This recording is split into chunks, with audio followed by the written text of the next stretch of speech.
somewhere, roughly 46 billion light-years from where you rest now.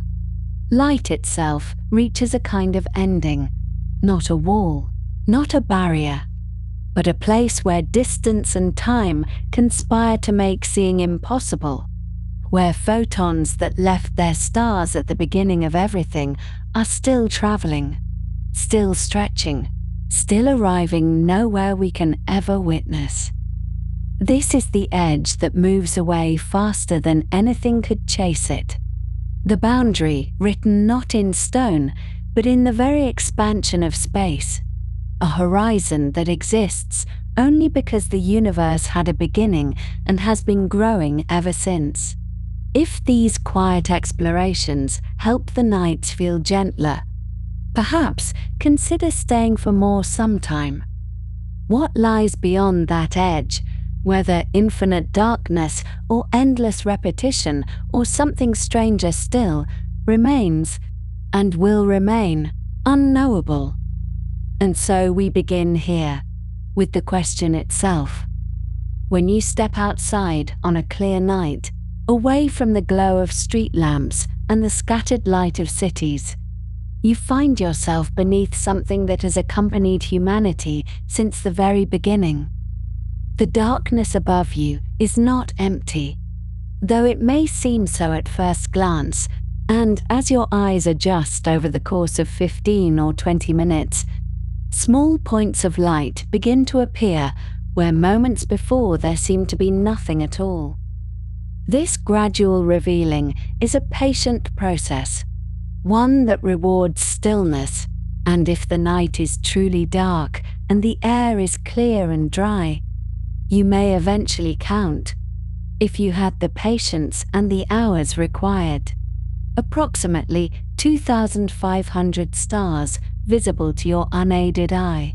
This number varies slightly, depending on the keenness of your vision and the transparency of the atmosphere and your latitude upon the Earth. But it settles reliably somewhere in that gentle neighborhood of 2,500 points of light scattered across the dome of the sky. These stars have been named and storied and watched by every culture that has ever looked upward. They form patterns that we call constellations, though the stars within any given constellation are rarely neighbors in any true sense. Some lying much closer to us and others vastly more distant, all projected onto what appears to be a single curved surface, but is in fact a depth beyond easy reckoning. The stars you see on any given night are not a random sample of the stars that exist, but rather a highly selected group, chosen by their brightness and their proximity to us, the very nearest and the very luminous, while the great majority of stars remain forever hidden from the naked eye, too faint and too far to register upon the human retina without assistance.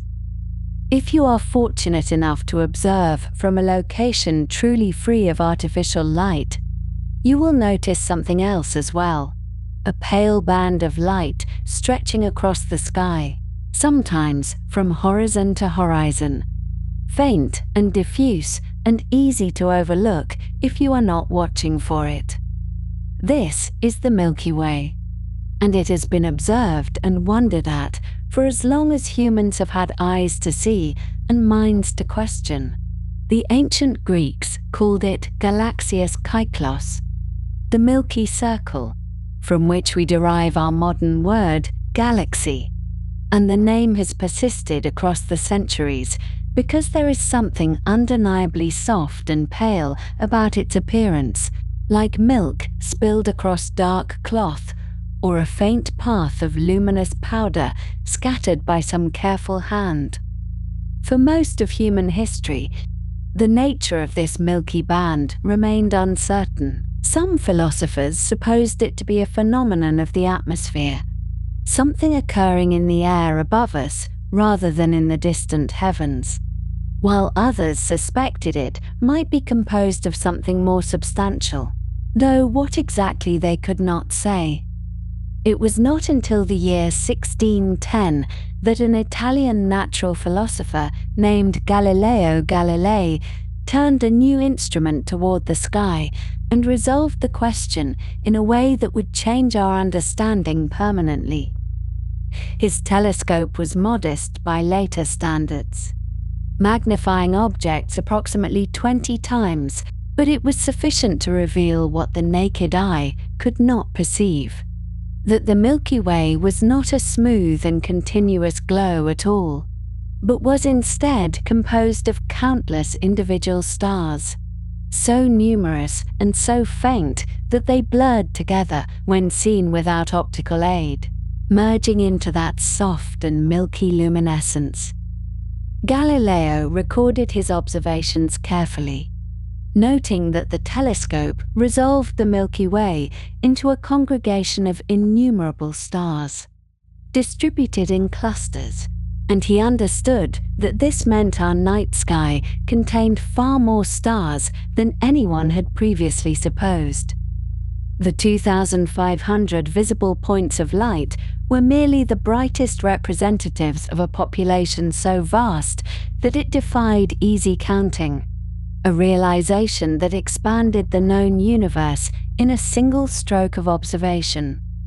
Nearly 2 centuries later, in the 1780s, a German-born astronomer living in England undertook the painstaking work of trying to count and map these stars in a systematic way. His name was William Herschel, and he worked from his home in Slough, a town west of London, where he had constructed his own telescopes, grinding and polishing the mirrors himself with extraordinary care. Herschel developed a method he called star gauging, wherein he would point his telescope at different regions of the sky and count the stars visible within his field of view, recording the numbers carefully and building up a statistical picture of how stars were distributed in space. Through this patient labor, Herschel came to understand that the Milky Way was not simply a scattering of stars around us, but was instead a vast and flattened structure, a great disk of stars in which our own sun was embedded, and that when we look along the plane of this disk, we see many more stars crowded together than when we look above or below it, which is why the Milky Way appears as a band across the sky rather than a uniform glow in all directions. Modern measurements, refined over the subsequent centuries through ever more powerful telescopes and increasingly precise techniques, have allowed us to estimate that this galaxy of ours contains somewhere between 100 billion and 400 billion stars. The range is wide because counting stars in a galaxy is not a simple matter of looking at each one individually, but rather involves sampling and inference and careful statistical work. And the faintest and smallest stars, the red dwarfs that make up the majority of the stellar population, are so dim that they remain difficult to census even with our best instruments. Nevertheless, the number is stupendously large, larger than the number of grains of sand you could hold in your hands, larger than the number of seconds in a human lifetime, multiplied many times over, a figure that sits comfortably in the realm of the essentially uncountable from any practical human perspective. Of all these billions of stars, the one nearest to our own sun is a small and dim red dwarf called Proxima Centauri, which lies at a distance of approximately 4.24 light-years from Earth. This star is so faint that it cannot be seen with the naked eye, despite being our nearest stellar neighbor, and it was not discovered until 1915, when a Scottish astronomer named Robert Innes noticed it in photographic plates taken at an observatory in South Africa.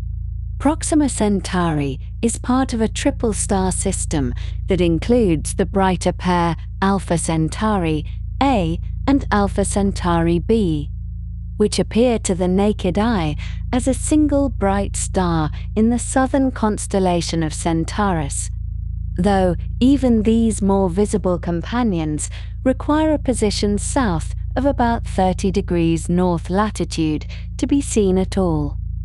The distance of 4.24 light-years means that light traveling from Proxima Centauri takes just over 4 years to reach us. And so, when we observe this star, we are not seeing it as it is now, but as it was when that light began its journey.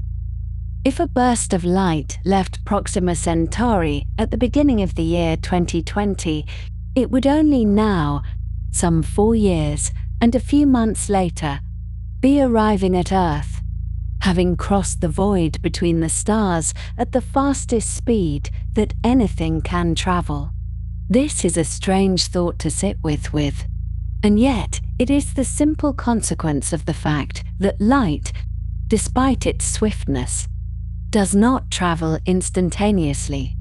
The speed of light through the vacuum of space is a fixed and measured quantity, 299,792 kilometers per second, a number that has been determined with extraordinary precision through careful experimentation. One of the most celebrated measurements was performed in 1879 by a Polish-American physicist named Albert Michelson, who used a rotating mirror apparatus to time the journey of light over a known distance with remarkable accuracy. Michelson would go on to refine his measurements over many years, eventually achieving a precision that remained unsurpassed for decades. And his work helped establish the speed of light as one of the fundamental constants of physics, a fixed value that underlies our understanding of space and time and energy and matter. At 299,792 kilometers per second, light travels approximately 9.46 trillion kilometers in a single year, a distance we call a light year. And it is this unit that astronomers use when describing the vast distances between stars and galaxies. When we say that Proxima Centauri is 4.24 light-years away, we are saying that light takes just over 4 years to cross the intervening space, and that the star we see in our telescopes is not the star as it exists at the moment of observation, but the star as it was when that light departed. This simple fact, that light takes time to travel, has a consequence so profound that it deserves to be stated plainly and allowed to settle gently into understanding.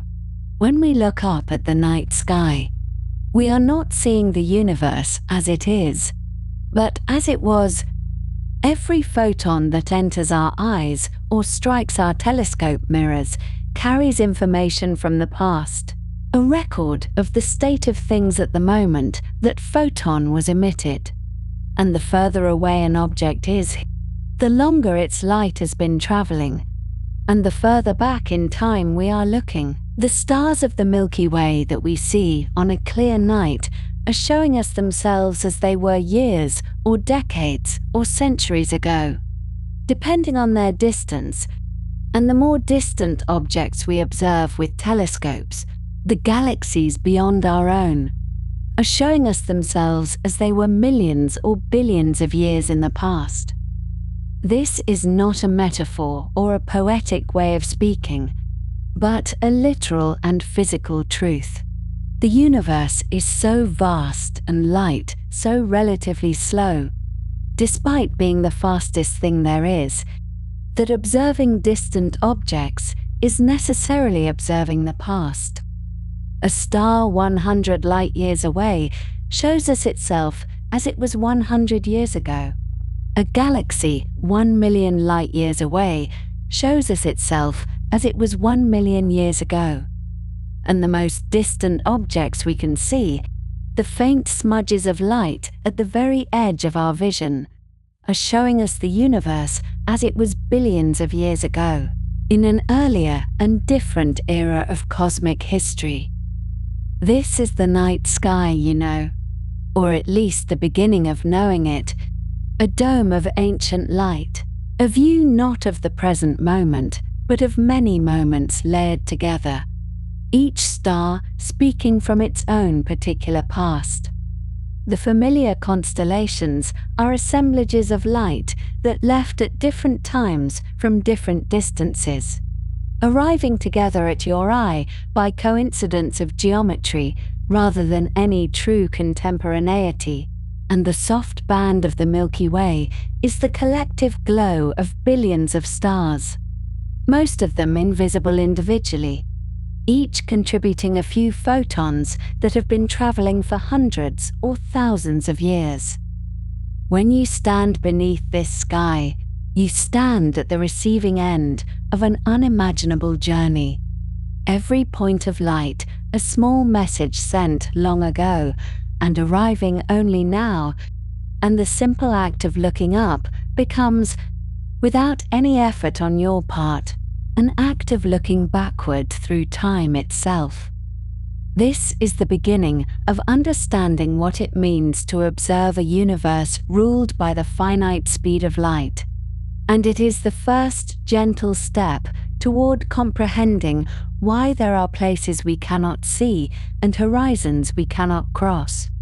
Not because we lack the will or the technology, but because the universe itself has limits built into its very structure, limits that reveal themselves only when we begin to ask how far we can see and what lies beyond.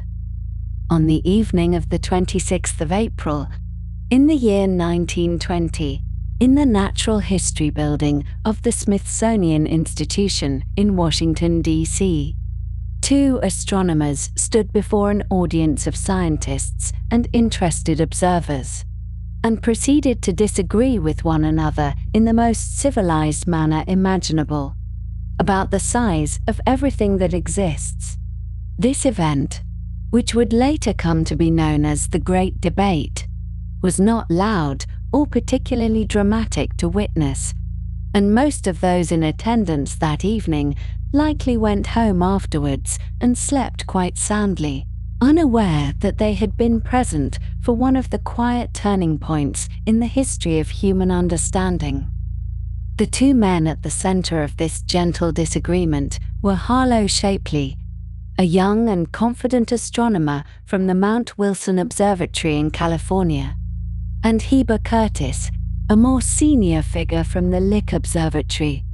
And the question they had come to discuss was, in essence, how much of everything there actually was. The specific matter at hand concerned the nature of certain fuzzy patches of light that astronomers had been observing in the night sky for quite some time. Objects that were called spiral nebulae because of their distinctive swirling shapes when viewed through sufficiently powerful telescopes. The question was deceptively simple, and it was this: were these spiral nebulae clouds of gas and stars located within our own galaxy, the Milky Way, making them relatively nearby neighbors in a cosmic sense? Or were they something else entirely? Vast collections of stars so impossibly distant that they constituted separate galaxies in their own right, what some had taken to calling island universes, each one comparable in size and complexity to our own Milky Way. The answer to this question would determine whether the universe was a single modest neighborhood of stars, or something so vast that the human mind would struggle ever after to properly comprehend it. Harlow Shapley, for his part, believed firmly that the Milky Way was essentially the entire universe, a great lens-shaped collection of stars, perhaps 300,000 light-years across, which he considered quite large enough to account for everything astronomers had observed. He had done important work measuring the distances to globular clusters, those ancient spherical gatherings of stars that orbit around the galactic center, and his measurements had convinced him that our galaxy was far larger than previously thought. So large, in fact, that there was no need to invoke the existence of other galaxies to explain the spiral nebulae. In Shapley's view, these fuzzy spirals were simply clouds of gas within the Milky Way, perhaps solar systems in the process of forming, and certainly not separate star systems lying at unimaginable distances beyond our own. Heber Curtis took the opposing view, arguing that the spiral nebulae were indeed island universes, separate galaxies comparable to our own Milky Way, but located at such tremendous distances that they appeared as mere smudges of light, even through the most powerful telescopes available. Curtis pointed to various pieces of evidence in support of his position, including the observation that novae, those temporary brightenings of stars caused by stellar explosions, appeared much fainter in the spiral nebulae than novae observed elsewhere in the sky, which would make sense if the spiral nebulae were vastly more distant than objects within our own galaxy. He also noted that some spiral nebulae showed dark lanes running across them, which looked remarkably similar to the lanes of dust and gas that astronomers could observe within the Milky Way when they looked toward the galactic plane. The debate that evening was cordial and scholarly, with each man presenting his evidence and interpretations in turn. And at the end of the proceedings, there was no clear winner, no decisive moment of resolution, and the audience dispersed into the Washington evening with the question still very much unsettled. This is often how science proceeds, not with sudden revelations, but with gradual accumulations of evidence, with polite disagreements that simmer for years until new observations finally tip the balance one way or the other. And so, the question of the spiral nebulae remained open for several more years, waiting for someone to make the crucial measurement that would settle the matter once and for all. Before we come to that resolution, however, it is worth pausing to appreciate the work of a woman whose contribution to this story was absolutely essential, though she received little recognition for it during her lifetime, and who was paid for her painstaking and meticulous labors the sum of 25 cents per hour. Her name was Henrietta Swan Leavitt, and she worked at the Harvard College Observatory as what was then called a computer, which in those days meant not a machine but a human being, usually a woman, employed to perform the tedious work of examining photographic plates and cataloguing the positions and brightnesses of stars. This was considered suitable work for women at the time, being detailed and repetitive and not requiring the kind of theoretical insight that was presumed to be the exclusive province of men. And the women who did this work were sometimes referred to, with a casualness that now seems rather unkind, as Pickering's harem, after Edward Pickering, the director of the observatory who employed them. Henrietta Leavitt had studied at what is now Radcliffe College, and she came to work at Harvard in 1893, initially as a volunteer and later as a paid employee at that modest hourly wage. And her assigned task was to examine photographic plates of the Magellanic Clouds, two small satellite galaxies that orbit the Milky Way and are visible from the southern hemisphere as faint cloudy patches in the night sky.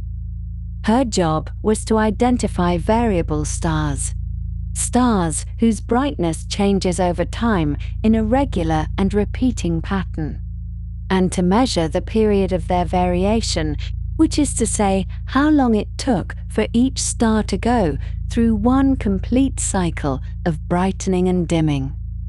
This was careful, exacting work, requiring her to compare photographs taken on different nights and to measure the tiny changes in the apparent brightness of thousands of individual stars. And she did this work with extraordinary patience and precision.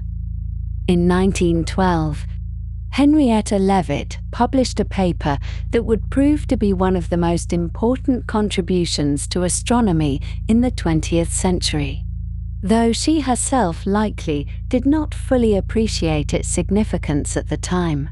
She had been studying a particular type of variable star called Cepheid variables, named after the star Delta Cephei in the constellation Cepheus, which was the first of this type to be identified. What Leavitt discovered, through her careful analysis of the Cepheids in the small Magellanic Cloud, was that there was a direct relationship between the period of a Cepheid variable, how long it took to go through its cycle of brightening and dimming, and its intrinsic luminosity, how much light it actually produced. The longer the period, the brighter the star. This relationship, which came to be known as the period luminosity relation, or sometimes simply as Leavitt's law, was enormously important because it meant that Cepheid variables could be used as what astronomers call standard candles, objects of known brightness that can be used to measure distances across the cosmos. The principle is quite straightforward when you think about it gently. If you know how bright a light source actually is, and you can measure how bright it appears to be from where you are standing, then you can calculate how far away it must be, because light grows dimmer with distance in a predictable way, following what is called the inverse square law. The difficulty in astronomy had always been knowing the intrinsic brightness of distant stars, since a faint star could be either a dim star that is nearby or a brilliant star that is very far away, and there was no obvious way to tell the difference just by looking.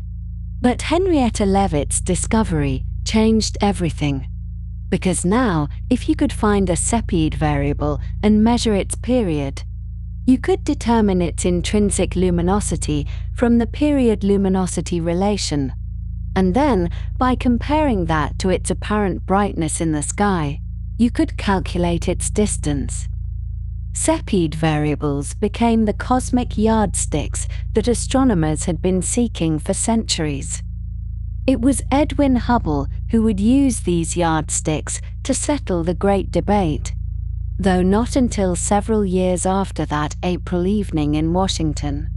Hubble was a tall and somewhat theatrical figure, an Anglophile who affected a British accent despite being from Missouri, and who had the good fortune to have access to the most powerful telescope in the world at that time, the 100-inch Hooker telescope at the Mount Wilson Observatory in the mountains above Los Angeles. On clear nights, Hubble would ride up the mountain on a mule, and he would spend long hours in the cold and the dark, peering through the eyepiece or, more often, making long photographic exposures of faint and distant objects, waiting patiently while the stars wheeled overhead and the great mirror of the telescope gathered their ancient light.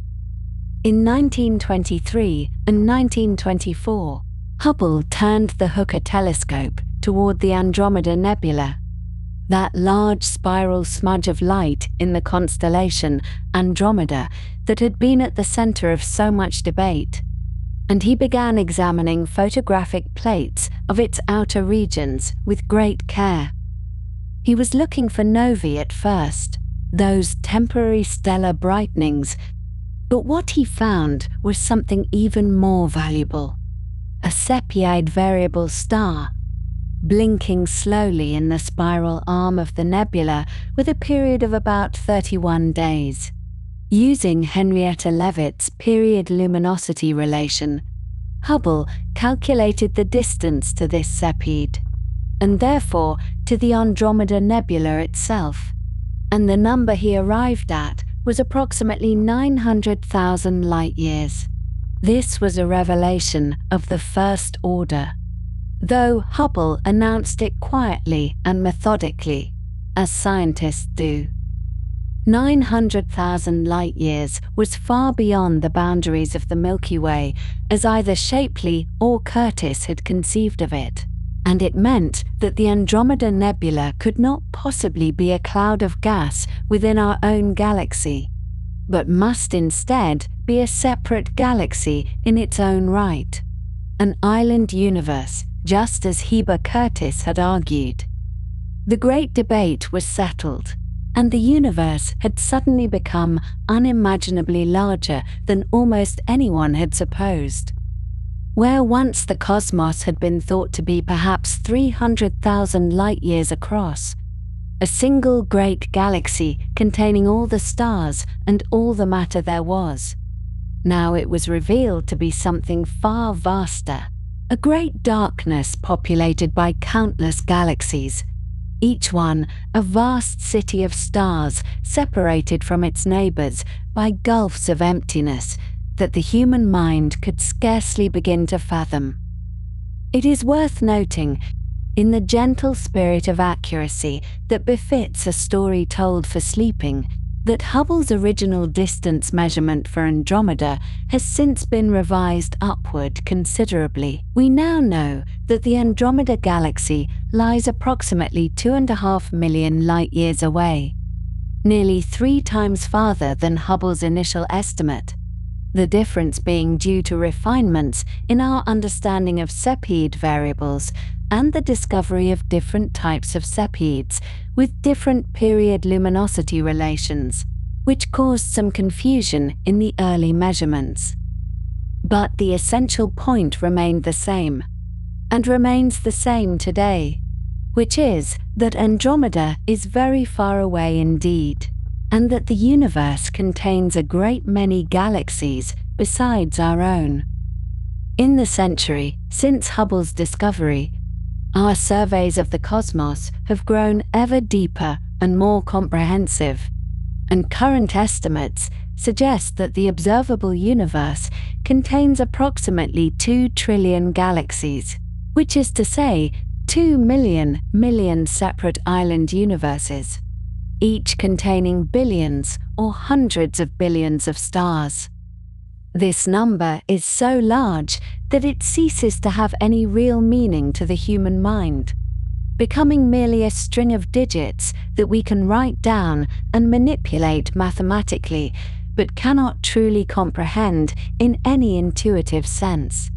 And yet this inconceivable vastness, this ocean of galaxies extending in every direction for billions of light-years, represents only what we can see, only that portion of reality from which light has had time to reach us since the beginning of time.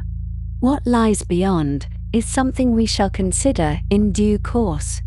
But for now, it is enough to rest with the knowledge that the universe is very large indeed, far larger than anyone imagined on that April evening in Washington, and that this discovery was made possible by the patient work of observers who spent long nights in the cold, measuring the slow pulsations of distant stars.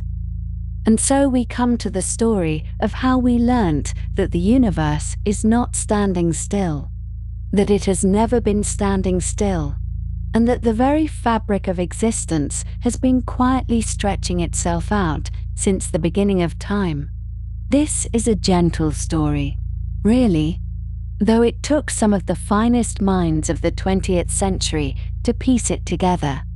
And it begins not with the famous names you might expect, but with a quiet Belgian priest who worked out the mathematics of an expanding cosmos, while the rest of the scientific world still believed in a universe that was eternal and unchanging. Georges Lemaitre was born in 1894 in the city of Charleroi, in Belgium, and from an early age he showed an unusual combination of interests that would shape his entire life. He was drawn both to the rigorous certainties of mathematics and physics, and to the contemplative questions of theology and faith. And rather than seeing these as contradictions, he pursued them both with equal devotion. He studied civil engineering before the First World War interrupted his studies, and he served as an artillery officer during the conflict, an experience that might have hardened many young men but seemed only to deepen his sense of wonder at the workings of the natural world. After the war, he entered a seminary and was ordained as a Catholic priest in 1923, but he never abandoned his scientific work. And in fact, he spent time at Cambridge studying with Arthur Eddington, and then at Harvard and MIT, absorbing the latest developments in astronomy and cosmology. It was during this period that Lemaitre began thinking seriously about Einstein's equations of general relativity, those beautiful and formidable mathematical expressions that describe how matter and energy curve the fabric of space-time. Einstein himself had applied these equations to the universe as a whole in 1917, attempting to describe the cosmos in its entirety. But he had run into a problem. His equations, in their natural form, did not allow for a static universe. And yet, Einstein, like nearly everyone else at the time, believed that the universe must be static, that it must have existed forever in more or less its current state, neither expanding nor contracting. To force his equations to permit this eternal stillness, Einstein had introduced what he called the cosmological constant, an additional term that acted as a kind of repulsive force to balance the attractive pull of gravity and hold everything in place. But Lemaitre looked at these same equations and saw something different. He saw that the natural solutions, the ones that did not require the artificial addition of a cosmological constant, described a universe that was dynamic, that was changing, that was in fact expanding outward from some earlier, denser state. And rather than dismissing this as a mathematical curiosity, Lemaitre took it seriously. He published his findings in 1927 in a rather obscure Belgian scientific journal called the Analyse de la Société Scientifique de Bruxelles, and in that paper he not only described the theoretical framework for an expanding universe, but also attempted to calculate the rate at which this expansion was occurring, using the limited astronomical data available to him at the time. The value he calculated for this expansion rate, which we now call Hubble's constant, though it might more fairly be called Lemaitre's constant, was remarkably close to the figure that Edwin Hubble would announce 2 years later. And yet, Lemaitre received almost no recognition for this work at the time. His paper was published in French, in a journal that few astronomers outside of Belgium would have encountered, and the idea of an expanding universe was simply too radical for most scientists to accept without direct observational evidence. Lemaitre himself was modest and unassuming, more interested in understanding the truth than in receiving credit for discovering it. And so the expanding universe remained, for the moment, an obscure theoretical possibility rather than an accepted scientific fact. Meanwhile, on the other side of the Atlantic Ocean, at a small observatory in Flagstaff, Arizona, Another crucial piece of the puzzle was being assembled, though the man assembling it did not fully understand what he was finding. Vesto Slipher was an astronomer at Lowell Observatory, a facility that had been founded in 1894 by Percival Lowell primarily to study Mars and search for evidence of intelligent life there. But Slipher was more interested in the faint spiral nebulae that could be seen scattered across the sky. Those mysterious pinwheel shapes whose nature was still hotly debated. Some astronomers believed they were clouds of gas within our own Milky Way galaxy, while others suspected they might be entire galaxies in their own right. Island universes lying at unimaginable distances beyond our own, between 1912 and 1917. Slipher undertook the painstaking work of measuring the spectra of these spiral nebulae, spreading their light into its component colors and looking for the telltale lines that revealed their chemical composition. What he found was surprising and, at first, difficult to interpret. The spectral lines of these nebulae were shifted, almost all of them toward the red end of the spectrum, and some of them by quite significant amounts. This redshift, as it came to be called, indicated that the nebulae were moving away from us, and Slipher dutifully reported his measurements without fully grasping their cosmic significance. To understand what redshift means, it helps to think about something more familiar, something from everyday life that behaves in a similar way. Imagine standing on a railway platform as a train approaches, its whistle blowing steadily. As the train comes toward you, the sound of the whistle seems higher in pitch than it would if the train were standing still, because the sound waves are being compressed, squeezed together by the motion of the approaching train. And then, as the train passes and begins to recede into the distance, the pitch of the whistle drops, becoming lower than normal, because now the sound waves are being stretched out, elongated by the departing motion. This is called the Doppler effect. After the Austrian physicist Christian Doppler, who first described it in 1842, and it applies not only to sound but to light as well. Light, like sound, travels in waves, and when a source of light is moving away from you, those waves get stretched out, shifted toward the longer wavelengths at the red end of the spectrum.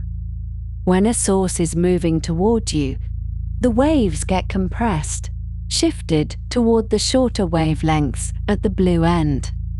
And so when Slipher saw that nearly all of his spiral nebulae showed red-shifted spectra, he knew they were moving away from us, receding into the depths of space at velocities that, in some cases, were quite substantial. But Slipher did not have a way to measure how far away these nebulae were, and so he could not see the pattern that would later become so significant. He had the velocities, the speeds at which the nebulae were receding, but not the distances. And without both pieces of information, the underlying truth remained hidden. This is where Edwin Hubble enters the story. Working at the Mount Wilson Observatory in California with its magnificent 100-inch telescope, at the time the largest in the world, Hubble was studying the same spiral nebulae that Slipher had observed. But he had a tool that Slipher lacked, a method for measuring their distances. By identifying a particular type of variable star called a Cepheid in some of the nearer nebulae, and by using the known relationship between a Cepheid's pulsation period and its intrinsic brightness, Hubble could calculate how far away these objects truly were. and the distances he found were staggering, far too great for these nebulae to be mere clouds within our own galaxy, confirming that they were indeed separate galaxies, vast collections of billions of stars lying millions of light-years away. In 1929, Hubble published a paper that combined his distance measurements with Slipher's velocity data, and when he plotted these two quantities against each other, a striking pattern emerged. The galaxies were not moving randomly, some toward us and some away, at various speeds unrelated to their positions. Instead, there was a clear relationship, a proportionality between distance and velocity. The farther away a galaxy was, the faster it was receding from us, and this relationship held consistently across all the galaxies for which data was available. This was the observational evidence that Lemaitre's theoretical work had anticipated, and it pointed unmistakably toward an expanding universe. But there was something subtle and important about this expansion that took some time for scientists to fully appreciate, and it remains a point of confusion for many people even today. When we say the universe is expanding, we do not mean that the galaxies are flying through space like fragments from an explosion, rushing outward through some pre-existing void. This is the natural picture that comes to mind, but it is not quite right. What is actually happening is that space itself is stretching, that the very fabric of the cosmos is expanding, and the galaxies are simply being carried along with it, like dots painted on the surface of a balloon that is being inflated. The galaxies themselves are not moving through space, at least not in any way that causes the observed redshift, but rather the space between them is growing. And it is this growth that creates the appearance of recession. This distinction may seem like a subtle philosophical point, but it has profound physical consequences. If the galaxies were simply flying through space, there would be a center from which they were all fleeing, a special location in the universe where the explosion began. But the expansion of space itself has no center, or rather, it has no center that lies within the universe. Every point in space is equivalent to every other point, and from any location, all distant galaxies appear to be receding, with more distant ones receding faster. There is no special place, no privileged vantage point, no edge from which we can look inward and see the whole.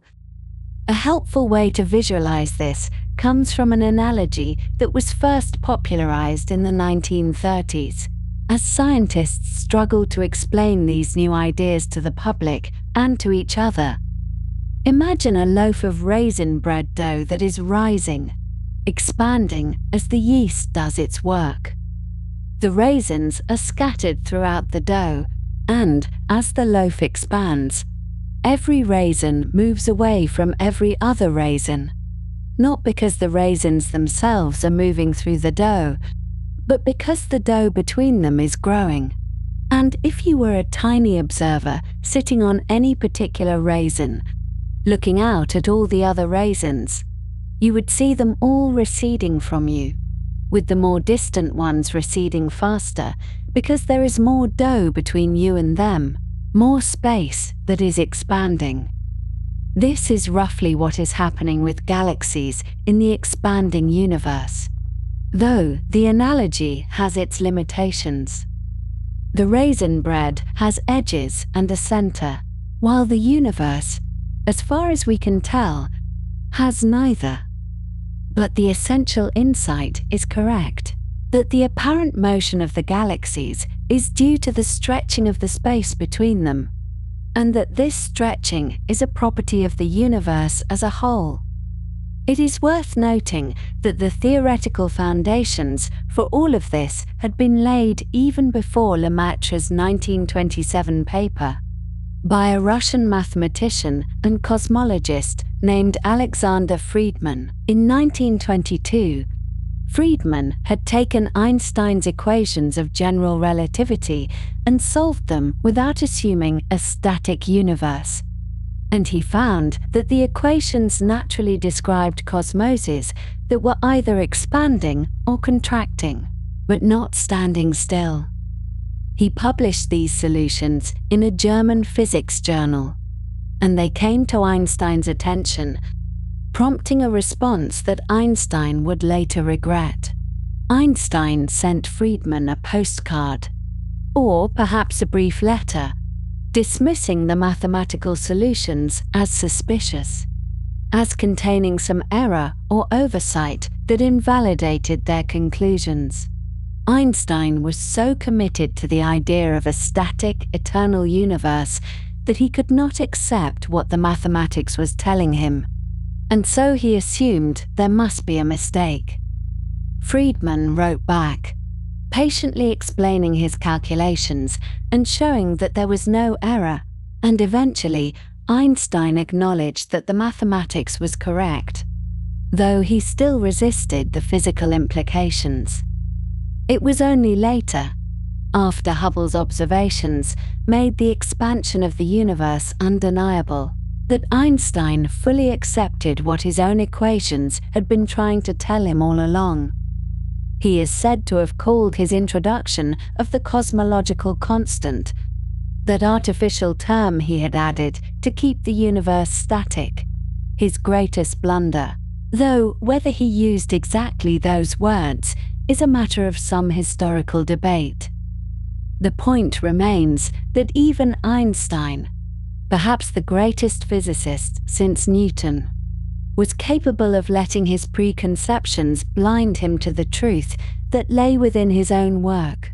And so the expanding universe was established, not by any single discovery, but by the gradual accumulation of theoretical insights and observational evidence, woven together by the work of many minds across many years. Friedmann showed that expansion was mathematically possible. Lemaitre showed that it was theoretically likely and tried to measure its rate. Slipher provided the velocity data, and Hubble combined it all with distance measurements to reveal the pattern that had been hiding in plain sight. The universe is not static. It has never been static. From the very beginning, it has been stretching itself out. The space between galaxies growing ever larger, the distances ever more vast. And this expansion, this gentle, ceaseless stretching of the cosmic fabric, is one of the keys to understanding why there are limits to what we can see, why there is a horizon beyond which nothing can ever reach us, no matter how long we wait or how carefully we look. When you stand outside on a clear night and look upward into the darkness, you are not looking at the universe as it exists in this present moment, but rather you are looking backward through time itself, receiving ancient light that has journeyed across immense distances to reach your eyes. And if you were to consider just how far you might see, how deep into that darkness your gaze might theoretically penetrate, you would eventually encounter something that feels very much like an edge, though it is not an edge in any ordinary sense of the word. Not a wall or a boundary or a place where things come to an end, but rather something far more subtle and, in its own quiet way, far more absolute. The observable universe, as astronomers and cosmologists have come to define it, extends outward from your position in all directions, forming a sphere with a diameter of approximately 93 billion light-years. This is an almost incomprehensibly vast distance, so large that even our most powerful metaphors tend to collapse under its weight. And yet, it is also, in a profound sense, quite limited. The observable universe represents not the entirety of what exists, not by any means, but merely the portion of existence from which light has had sufficient time to reach us since the universe began its expansion, some 13.8 billion years ago. Everything beyond this sphere remains forever hidden from our instruments and our eyes, not because it is too faint or too distant in any surmountable sense, but because the very fabric of space-time itself conspires to keep it from us. It is worth pausing here to consider something rather beautiful about this arrangement, which is that the observable universe is not a fixed territory shared by all observers throughout the cosmos. Rather, every point in the universe possesses its own observable sphere, its own private horizon beyond which light has not yet had time to arrive. If there exist beings on a planet in some distant galaxy, which there may or may not be, though the question itself is quite beside the point for our present purposes, those beings would look out at their own observable universe, centered on their own position, overlapping with ours in some regions and extending into territories we shall never glimpse in others. The universe contains, in effect, an infinite number of these overlapping spheres of visibility, each one perfectly legitimate, each one representing everything that could possibly be known from that particular vantage point. And the fact that they differ from one another tells us something important about the nature of cosmic horizons, which is that they are not features of the universe itself, but rather features of the relationship between observers and the light that reaches them. The formal understanding of these horizons was given rigorous mathematical definition by a physicist named Wolfgang Rindler, who in 1956 published a careful analysis distinguishing between the various types of horizons that arise in an expanding universe. Rindler, working at Cornell University at the time, recognized that cosmologists had been using the concept of horizons in somewhat imprecise ways, and he set about clarifying exactly what it means for certain regions of space-time to be inaccessible to certain observers. Among the concepts he formalized was that of the particle horizon, which represents the maximum distance from which particles, including the particles of light we call photons, could have traveled to reach an observer in the entire history of the universe up to any given moment. This particle horizon grows over time, as the universe ages and light from ever more distant regions finally completes its long journey toward us. But it can never encompass everything, for reasons we shall come to understand more fully as we continue. Now, if you were to look outward in any direction and attempt to see as far as the observable universe permits, you would eventually encounter something rather remarkable. A kind of wall made not of matter in any conventional sense, but of light itself. This wall surrounds us in every direction, appearing as a faint glow of microwave radiation that permeates the entire sky, and it represents the most distant thing we can directly observe, the oldest light in existence. A whisper from an era so remote that the universe was then unrecognizable as the cosmos we know today. This radiation is called the cosmic microwave background, and it constitutes our ultimate horizon of direct observation, the surface beyond which we cannot see because there was simply nothing to see. Nothing in the sense of visible light. For the universe in those earliest times was filled with a fog so dense that photons could not travel freely through it. The story of how we came to detect and understand this ancient light is itself rather soothing in its patient accumulation of knowledge. The cosmic microwave background was first observed accidentally in 1965 by Arno Penzias and Robert Wilson, who were troubled by a persistent hiss in their radio antenna and eventually realized they had stumbled upon radiation left over from the early universe. But it was not until 1992 that we began to see this radiation in sufficient detail to unlock its deeper secrets. When the Cosmic Background Explorer satellite, known as COBE, returned measurements showing that this ancient light was not perfectly uniform, but contained tiny variations in temperature from one patch of sky to another. These variations, these subtle ripples in the primordial glow, were astonishingly small, differing from the average temperature by only about 1 part in 100,000. Which is to say that if the average temperature of the cosmic microwave background were represented by 100,000 grains of sand, the fluctuations would amount to moving just 1 grain from one pile to another.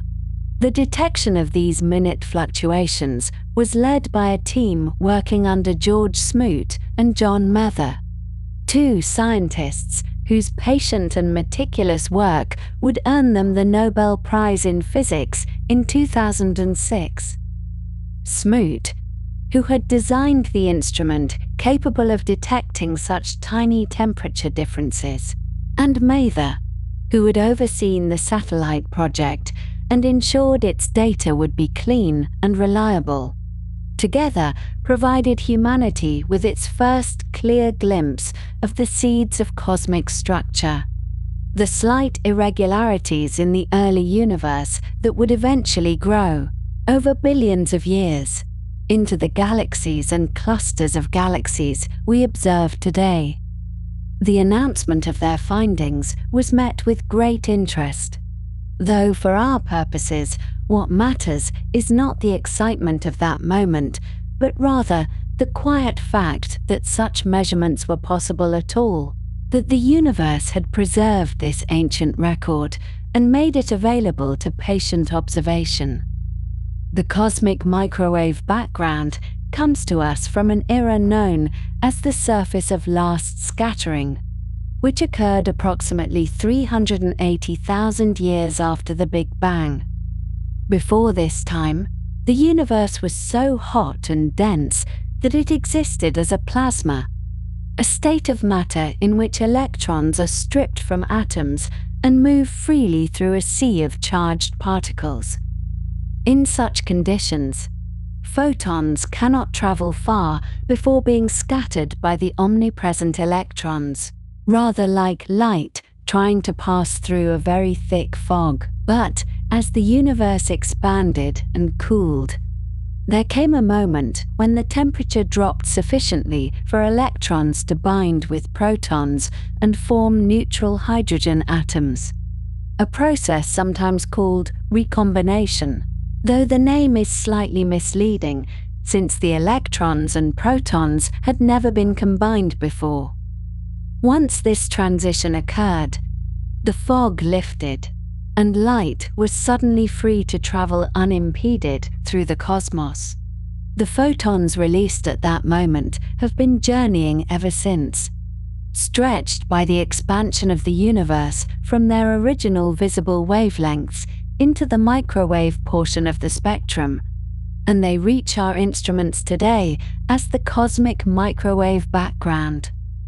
When we express the distance to this surface of last scattering in the language of cosmology, we say that it corresponds to a redshift of approximately Z equals 1100.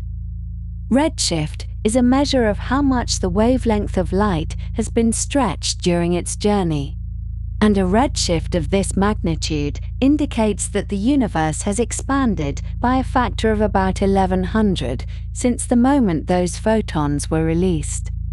This is a profound stretching indeed, and it explains why the light that was once the brilliant glow of a hot plasma now reaches us as cold microwaves, with a temperature of just 2.7 degrees above absolute zero. In the decades following the COBE mission, our understanding of the cosmic microwave background was refined further by subsequent satellites, most notably the Planck satellite, which operated from 2009 to 2013 and whose data continued to be analyzed and released through 2018. The Planck mission measured the temperature fluctuations in the cosmic microwave background with extraordinary precision across the full sky. And from these measurements, cosmologists were able to extract remarkably accurate values for the fundamental parameters of our universe. Among the results was a refined estimate for the age of the universe itself, which Planck determined to be 13.787 billion years, give or take a few tens of millions of years either way. This number, so large as to be beyond any intuitive grasps, represents our best current understanding of how long ago the universe began its expansion, how long the cosmic clock has been running, how much time has elapsed since that unimaginable first moment.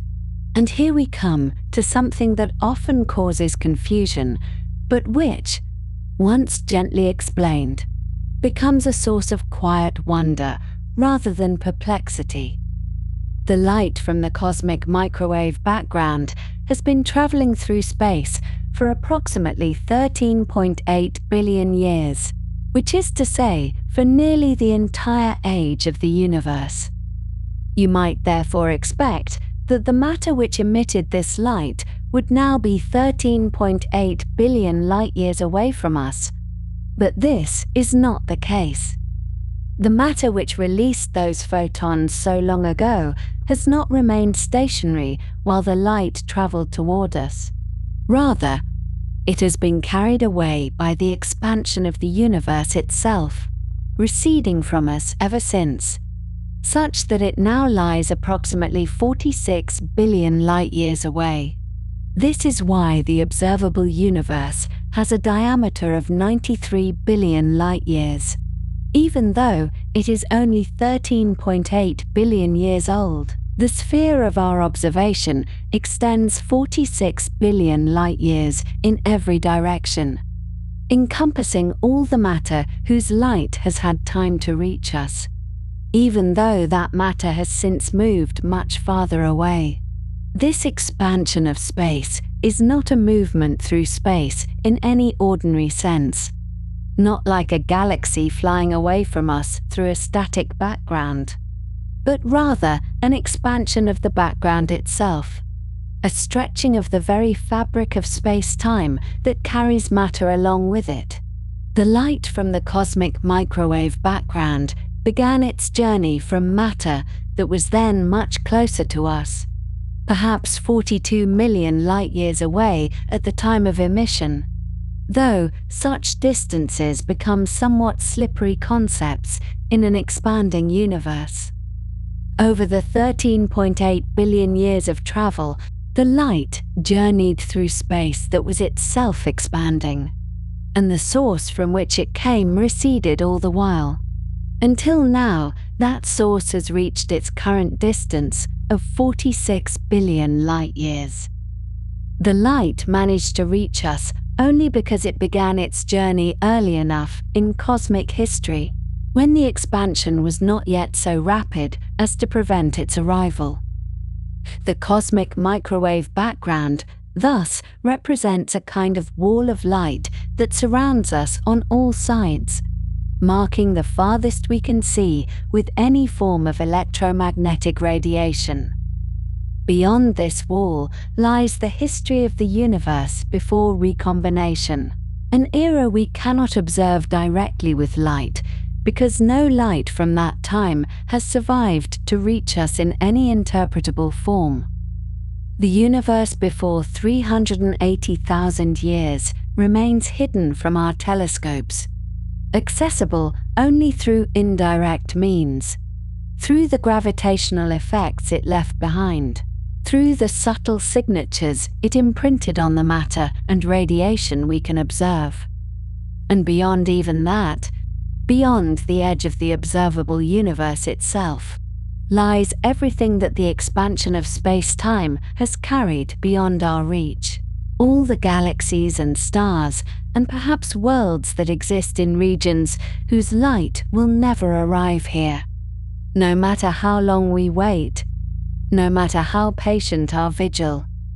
In the closing years of the 20th century, two separate teams of astronomers were engaged in a careful and painstaking effort to measure something that cosmologists had wondered about for decades, which was the rate at which the expansion of the universe might be slowing down. It seemed a reasonable expectation, after all, that the mutual gravitational attraction of all the matter in the cosmos would act as a kind of brake upon the outward rush of galaxies, gradually decelerating the expansion that had begun with the Big Bang some 13.8 billion years ago. The question was not whether the universe was slowing down, but by how much, and whether this deceleration might eventually bring the expansion to a halt, or even reverse it entirely, drawing everything back together in a distant future collapse. To answer this question required measuring the distances to very remote objects with extraordinary precision, and for this purpose, both teams turned to a particular variety of stellar explosion known as a Type Ia supernova, which occurs when a white dwarf star in a binary system accumulates matter from its companion until it reaches a critical mass and detonates in a thermonuclear explosion of remarkably consistent brightness. The first of these teams was the Supernova Cosmology Project, based at the Lawrence Berkeley National Laboratory in California and led by a physicist named Saul Perlmutter, who had been working on the problem since the late 1980s with a methodical and systematic approach to finding and cataloguing distant supernovae. The second was the High Z Supernova Search Team, an international collaboration led by Brian Schmidt, an American astronomer working in Australia, and including a young researcher named Adam Riess, who would play a crucial role in analyzing the data they collected. These two groups were rivals in the gentlest sense of scientific competition, each racing to be the first to pin down the deceleration parameter that would tell us the ultimate fate of cosmic expansion, and each employing similar methods involving the careful observation of Type Ia supernovae in galaxies billions of light-years away. Type Ia supernovae are useful for this purpose because they serve as what astronomers call standard candles, which is to say, objects of known intrinsic brightness that can be used to determine distances. If you know how luminous something truly is, and you measure how bright it appears from Earth, you can calculate how far away it must be, in much the same way that you might judge the distance to a lighthouse of known wattage by observing how dim its beam appears on the horizon. Because Type Ia supernovae all occur through essentially the same physical process, they all reach approximately the same peak luminosity, making them visible across enormous stretches of the universe and providing a reliable yardstick for cosmic distances. By comparing the apparent brightness of these distant explosions to their known intrinsic brightness, and by measuring the redshift of their light to determine how much the universe had expanded since the light was emitted, Both teams hoped to trace out the history of cosmic expansion and determine how quickly it was decelerating. What they found, however, was not what anyone had expected, and the results were so surprising that both teams initially suspected errors in their measurements and spent considerable time checking and rechecking their data before announcing their conclusions. The distant supernovae were dimmer than they should have been. Not by a small amount that might indicate a gentle deceleration, but significantly dimmer, as though the galaxies containing them were farther away than the standard models predicted. The implication was unsettling in its simplicity. The expansion of the universe was not slowing down at all. It was speeding up. The cosmos was accelerating in its outward rush, with distant galaxies receding from us ever faster as time went on, driven by some unknown force that acted in opposition to gravity. In 1998, both teams announced their findings. The Supernova Cosmology Project and the High-Z Supernova Search Team arriving independently at the same remarkable conclusion, which lent considerable weight to a discovery that might otherwise have seemed too strange to accept. This accelerating expansion required an explanation, and cosmologists gave the unknown cause a name that was honest in its admission of ignorance. They called it dark energy. Dark, not because it was necessarily invisible in any conventional sense, but because its nature remained, and still remains, almost entirely mysterious. What we know is that dark energy behaves as though it were a property of space itself, a kind of intrinsic energy that permeates every cubic centimeter of the vacuum and exerts a gentle but relentless outward pressure that drives galaxies apart at an ever-increasing rate. Current measurements suggest that dark energy comprises approximately 68% of the total energy density of the universe, making it by far the dominant component of the cosmos, more prevalent than all the ordinary matter in every star and planet and gas cloud combined, more prevalent even than the dark matter that holds galaxies together in their gravitational embrace. We are, in a very real sense, inhabitants of a universe made mostly of something we do not understand. One way of describing dark energy mathematically is through what is known as the cosmological constant, denoted by the Greek letter lambda, which represents a fixed energy density inherent to the fabric of space itself.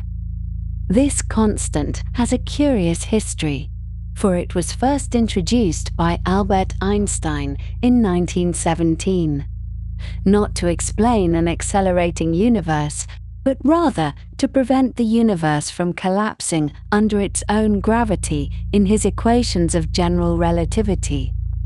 At the time, the prevailing assumption was that the universe was static and eternal, neither expanding nor contracting, and Einstein added the cosmological constant as a kind of balancing term to achieve this stability.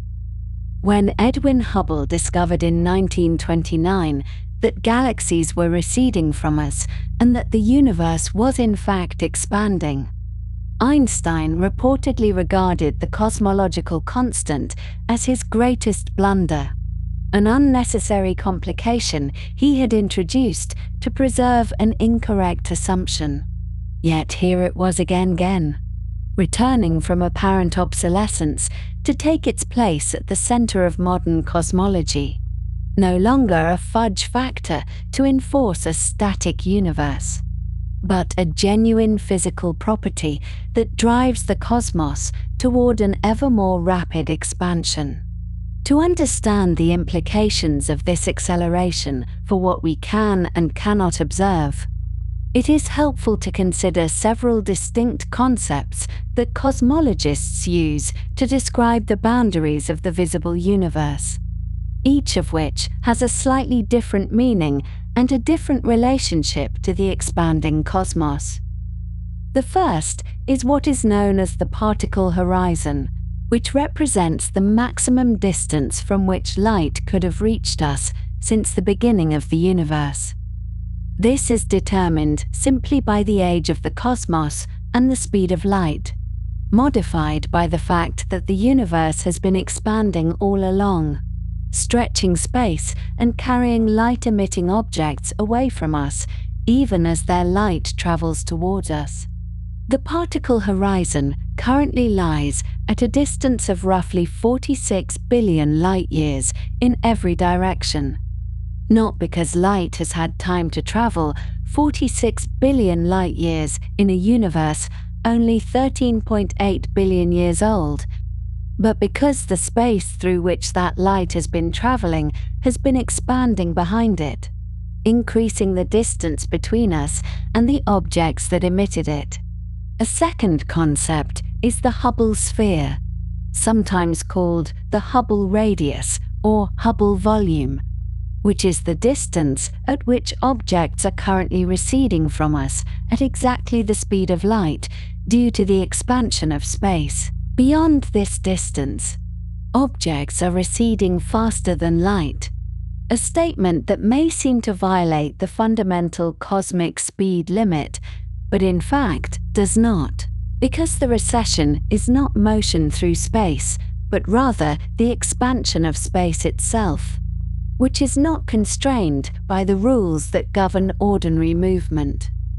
Objects beyond the Hubble sphere are receding from us at superluminal velocities, yet light emitted by these objects can still eventually reach us if it is emitted in our direction, because the light travels through local space at the speed of light, even as the space between us continues to expand, and under certain conditions, the light can make headway against the expansion and eventually arrive at our telescopes.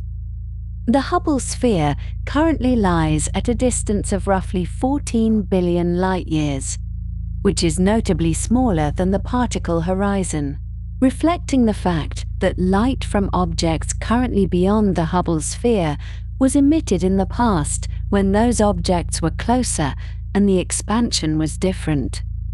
The most consequential boundary of all, however, and the one most directly affected by the accelerating expansion, is what cosmologists call the cosmic event horizon. This is not a horizon in the sense of a present limit, but rather a horizon in the sense of a future limit, representing the maximum distance from which light emitted now, or at any moment in the future, will ever be able to reach us. It is the edge of the ultimately observable universe, the boundary beyond which events occurring today are already too far away and receding too quickly for their light ever to traverse the intervening space before that space expands beyond any hope of traversal. In a universe with a cosmological constant, this event horizon exists at a finite distance and does not grow without limit, because the accelerating expansion ensures that beyond a certain point, no amount of waiting will ever bring the light of distant objects to our instruments. Current calculations place the cosmic event horizon at a distance of roughly 16 billion light-years, which means that galaxies currently more than 16 billion light-years away are already beyond it. The light those galaxies are emitting right now, at this very moment as you listen to these words, will never reach the Earth. It will travel toward us faithfully at 300,000 kilometers per second through its local space. But the space between us and those distant galaxies is expanding so rapidly, and will continue to expand at such an accelerating rate, that the light will never make progress against the widening gulf. It is not that the light will take a very long time to arrive. It is that the light will never arrive at all, not in 1 billion years, not in 1 trillion, not in any finite span of time, however great. Those galaxies are visible to us now only because they have not always been beyond the event horizon, and the light we see from them today was emitted long ago, when they were closer and the expansion was slower and the universe was a younger and more intimate place. What this means for the future of observation is both simple and profound, and it can be stated in the gentlest of terms without diminishing its significance. As time passes and the expansion of the universe continues to accelerate, more and more galaxies will cross beyond the event horizon, their light dimming not through any process of the galaxies themselves, but through the stretching of space that carries them away from us faster than their light can travel. Galaxies that we can see today, whose ancient light has been journeying toward us for billions of years, will gradually fade from the observable universe, their final photons arriving at our instruments before all subsequent light is forever lost to the growing void. In the far distant future, observers in our galaxy, if any still exist, will look out at a cosmos grown dark and empty, with no other galaxies visible beyond their local gravitational neighborhood, all evidence of the wider universe having receded beyond any possibility of detection. They will not know, unless they have preserved the records and the science of earlier epochs, that the cosmos was ever otherwise, that the universe was once filled with billions of galaxies visible to any sufficiently powerful telescope, that the night sky once held the light of 100 billion worlds, now forever hidden beyond an impassable horizon. The event horizon is not a wall one might someday break through. It is a limit woven into the structure of space and time themselves, a consequence of the geometry of an accelerating universe. And it is already retreating from us, carrying galaxies beyond the edge of all possible observation, one by one, in a departure that will continue forever. And so we come now to consider the faint suggestions, the almost imperceptible traces that our instruments have gathered over the years, hints that arrive at the very edge of what we can perceive, like whispers heard through a thick wall, unclear and open to interpretation, and yet compelling in their strangeness. These are not certainties, and they may never become certainties, but they represent the honest work of careful scientists who have noticed patterns in the data that seem to point, however tentatively, towards something that lies beyond the boundary of the observable universe itself. In the years between 2008 and 2010, an astrophysicist named Sasha Kashlinsky, working with colleagues at the Goddard Space Flight Center, began to notice something peculiar in the motion of galaxy clusters, as revealed by data from the Wilkinson Microwave Anisotropy Probe, which we often call WMAP for convenience, and which had been carefully mapping the cosmic microwave background radiation that fills all of space. What Kashlinsky and his team observed was that hundreds of galaxy clusters appeared to be moving together in a coherent flow, drifting in the same general direction across vast distances. And this collective motion seemed to point toward a particular region of the sky that lay beyond what our observations could directly access.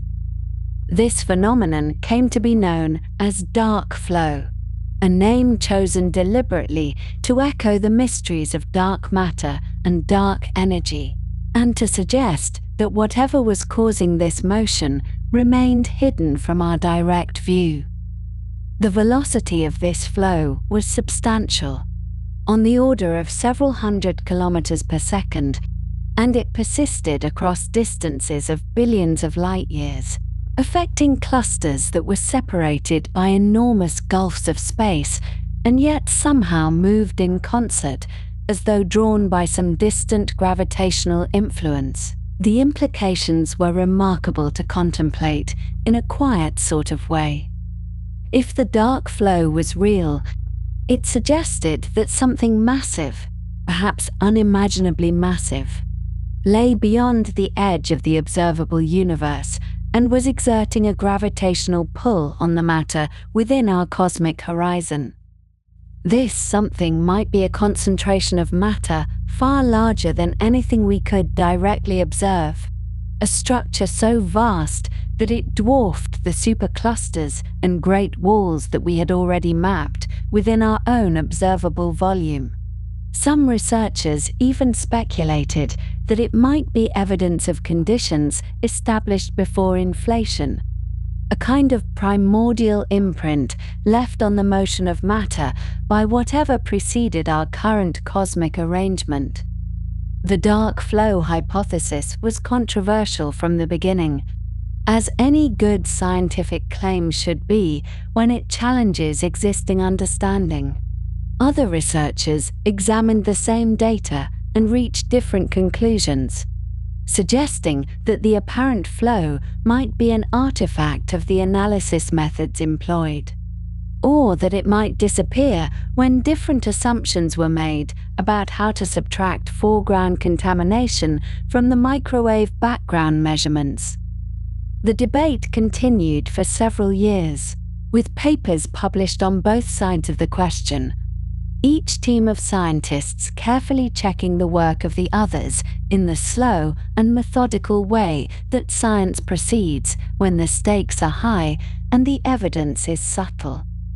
Then, in 2013, the European Space Agency released data from the Planck satellite, which had been observing the cosmic microwave background with unprecedented precision, mapping temperature variations across the sky with a sensitivity and resolution that exceeded anything that had come before. When researchers analyzed this new data, looking for signs of the dark flow, they found that the evidence had weakened considerably. The coherent motion of galaxy clusters toward a particular region of the sky was less pronounced in the Planck data, less statistically significant, harder to distinguish from the random fluctuations that one might expect to find in any sufficiently large dataset. And yet the Planck results did not entirely eliminate the possibility of dark flow. The measurements were different, and the interpretation was more conservative, but there remained hints in the data that something unusual might be happening, even if that something was smaller or less dramatic than Kashlinsky had originally proposed. As of now, the question remains open, neither confirmed nor definitively ruled out, which is perhaps the most honest state for a scientific hypothesis to occupy when the evidence is genuinely ambiguous. The telescopes have almost whispered something to us, but we cannot yet be certain what they said. Another whisper from the edge of observation concerns a peculiar feature in the cosmic microwave background known as the cold spot, which was identified in 2004 by Lawrence Rudnick and his colleagues while examining data from the WMAP satellite. This cold spot appears in the southern sky, in the direction of the constellation Eridanus, and it represents a region where the temperature of the cosmic microwave background is slightly lower than average, cooler by approximately 70 microkelvins, which is a tiny difference in absolute terms, but a significant one, given how uniform the microwave background is across most of the sky. The cold spot spans an enormous angular area, corresponding to a physical size of roughly 1.8 billion light-years, which makes it one of the largest coherent structures ever identified in cosmological observations. When the WMAP team first noticed it, they were uncertain whether it represented a genuine anomaly or simply a statistical fluctuation, the kind of thing that might appear by chance in any random map of temperature variations.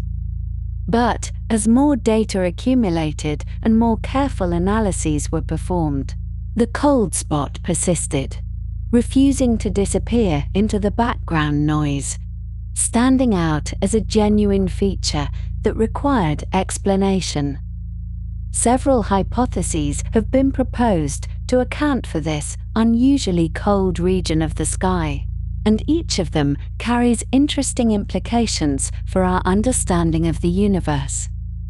The most conservative explanation, and the one that most cosmologists would probably prefer, is that the cold spot results from the integrated Sachs-Wolf effect operating on light that has passed through an exceptionally large void in the distribution of matter.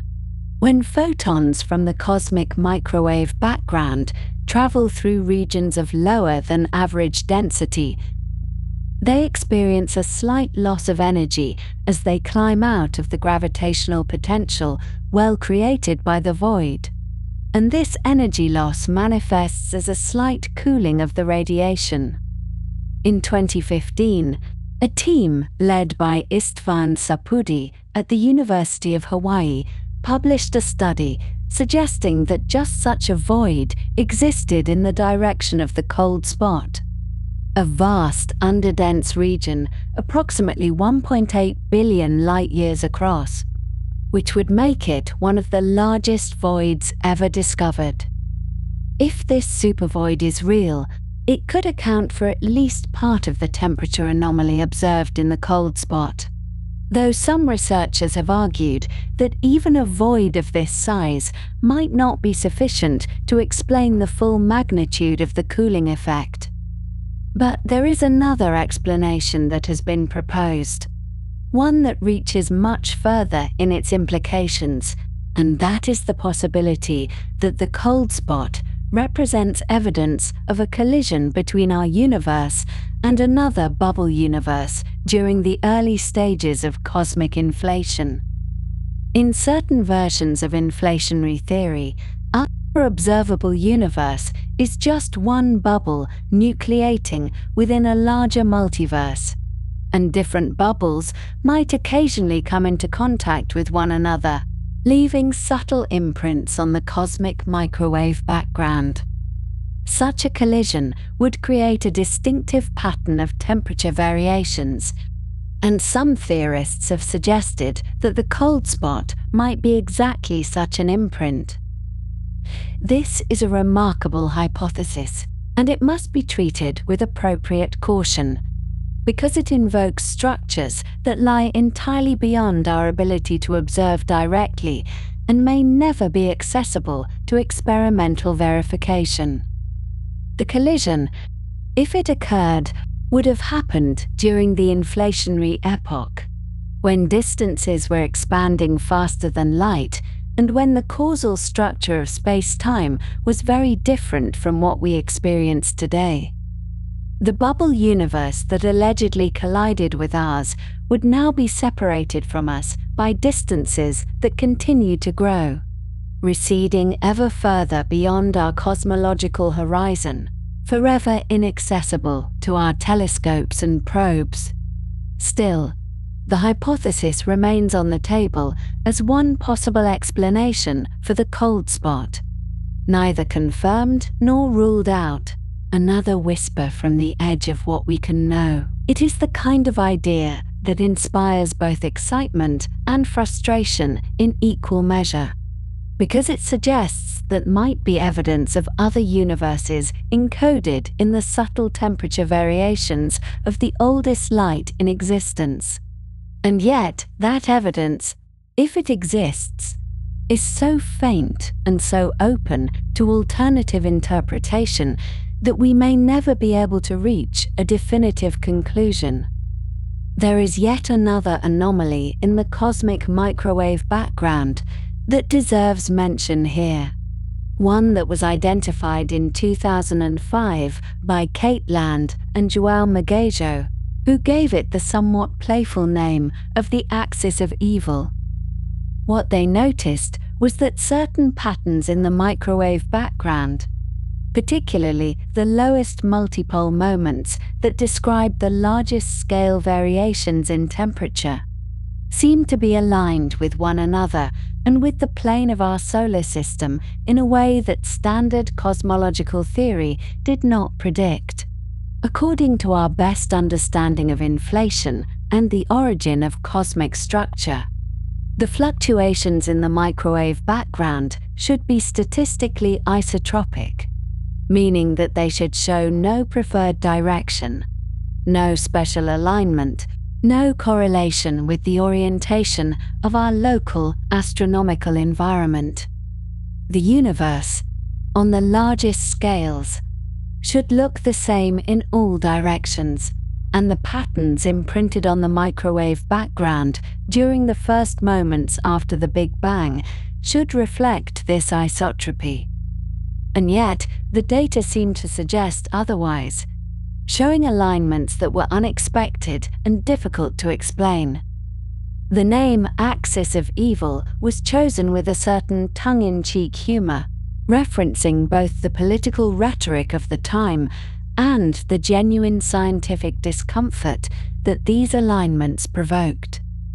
If the effect was real, it suggested that either something was wrong with our understanding of cosmology, or that some unexpected physical process had imprinted a preferred direction on the universe, or that our local environment was somehow influencing our measurements in ways that we had not properly accounted for.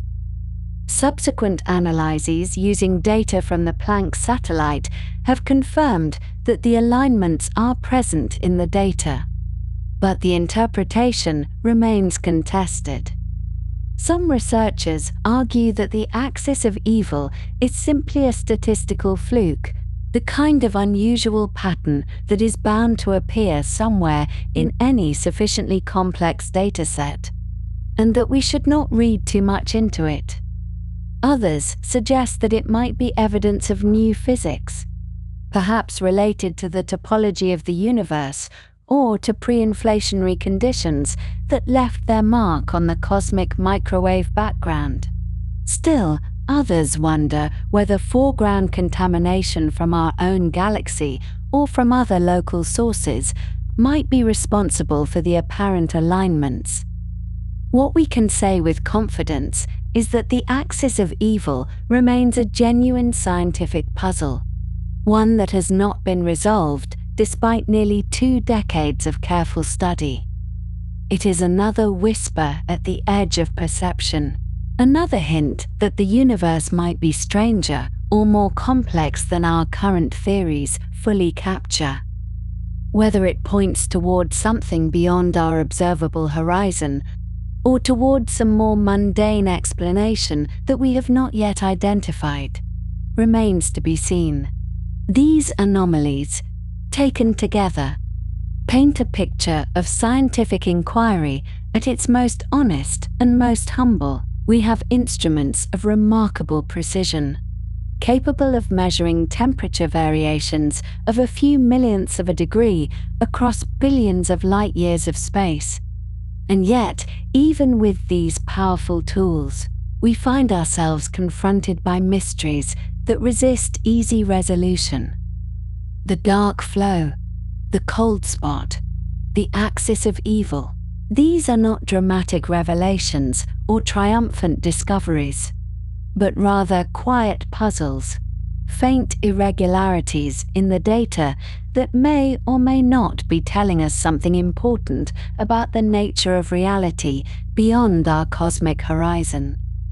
And so the telescopes continue their patient work, gathering photons from the earliest moments of cosmic history, and we continue our patient analysis, looking for patterns and anomalies, seeking to understand what lies at the very edge of the knowable.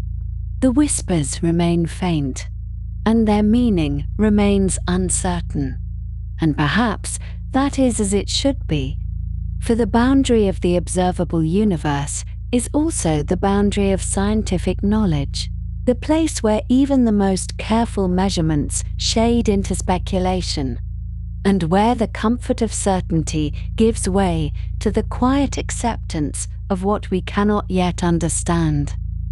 And so we arrive at the place where observation ends and imagination, guided carefully by mathematics, begins to wander forward into the dark.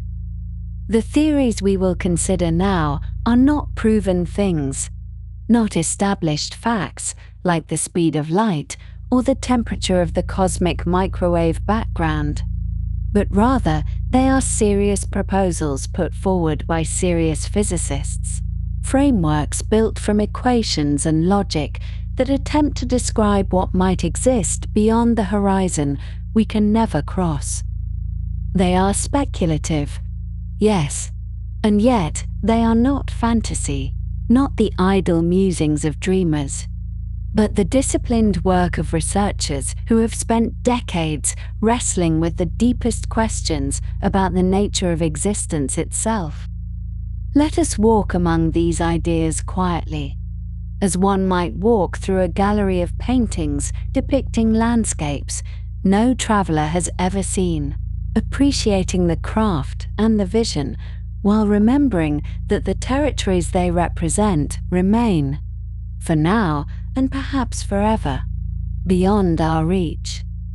The story begins, as many stories in modern cosmology do, with a period of extraordinarily rapid expansion in the earliest moments of our universe, a period that physicists call inflation. In 1980, a young physicist named Alan Guth was working at the Stanford Linear Accelerator Center, known as SLAC, ASA, puzzling over certain problems in particle physics and cosmology that had troubled researchers for years. The universe, as we observe it, is remarkably uniform in its large-scale properties, with the cosmic microwave background showing nearly the same temperature in every direction we look, differing by only tiny fractions of a degree. This uniformity is difficult to explain if the universe simply expanded at ordinary rates from a hot, dense beginning, because regions on opposite sides of the sky would never have been close enough together to exchange heat and reach the same temperature before the light we now see left them.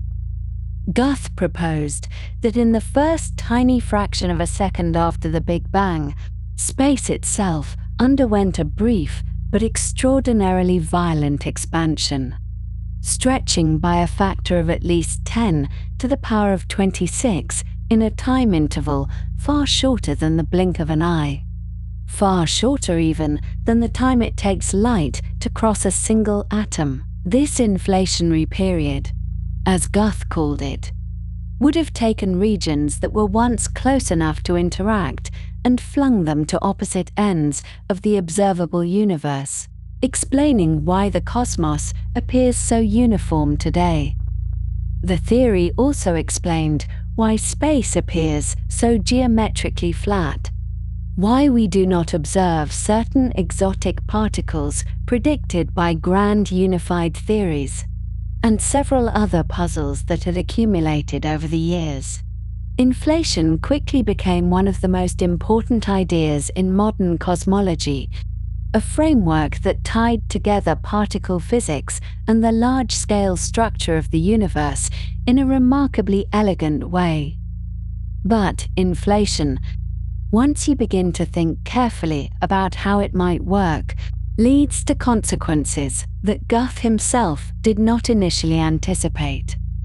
In the years following his original proposal, physicists Andrei Linde at Stanford University and Alexander Vilenkin at Tufts University developed a refinement of the theory that came to be known as eternal inflation.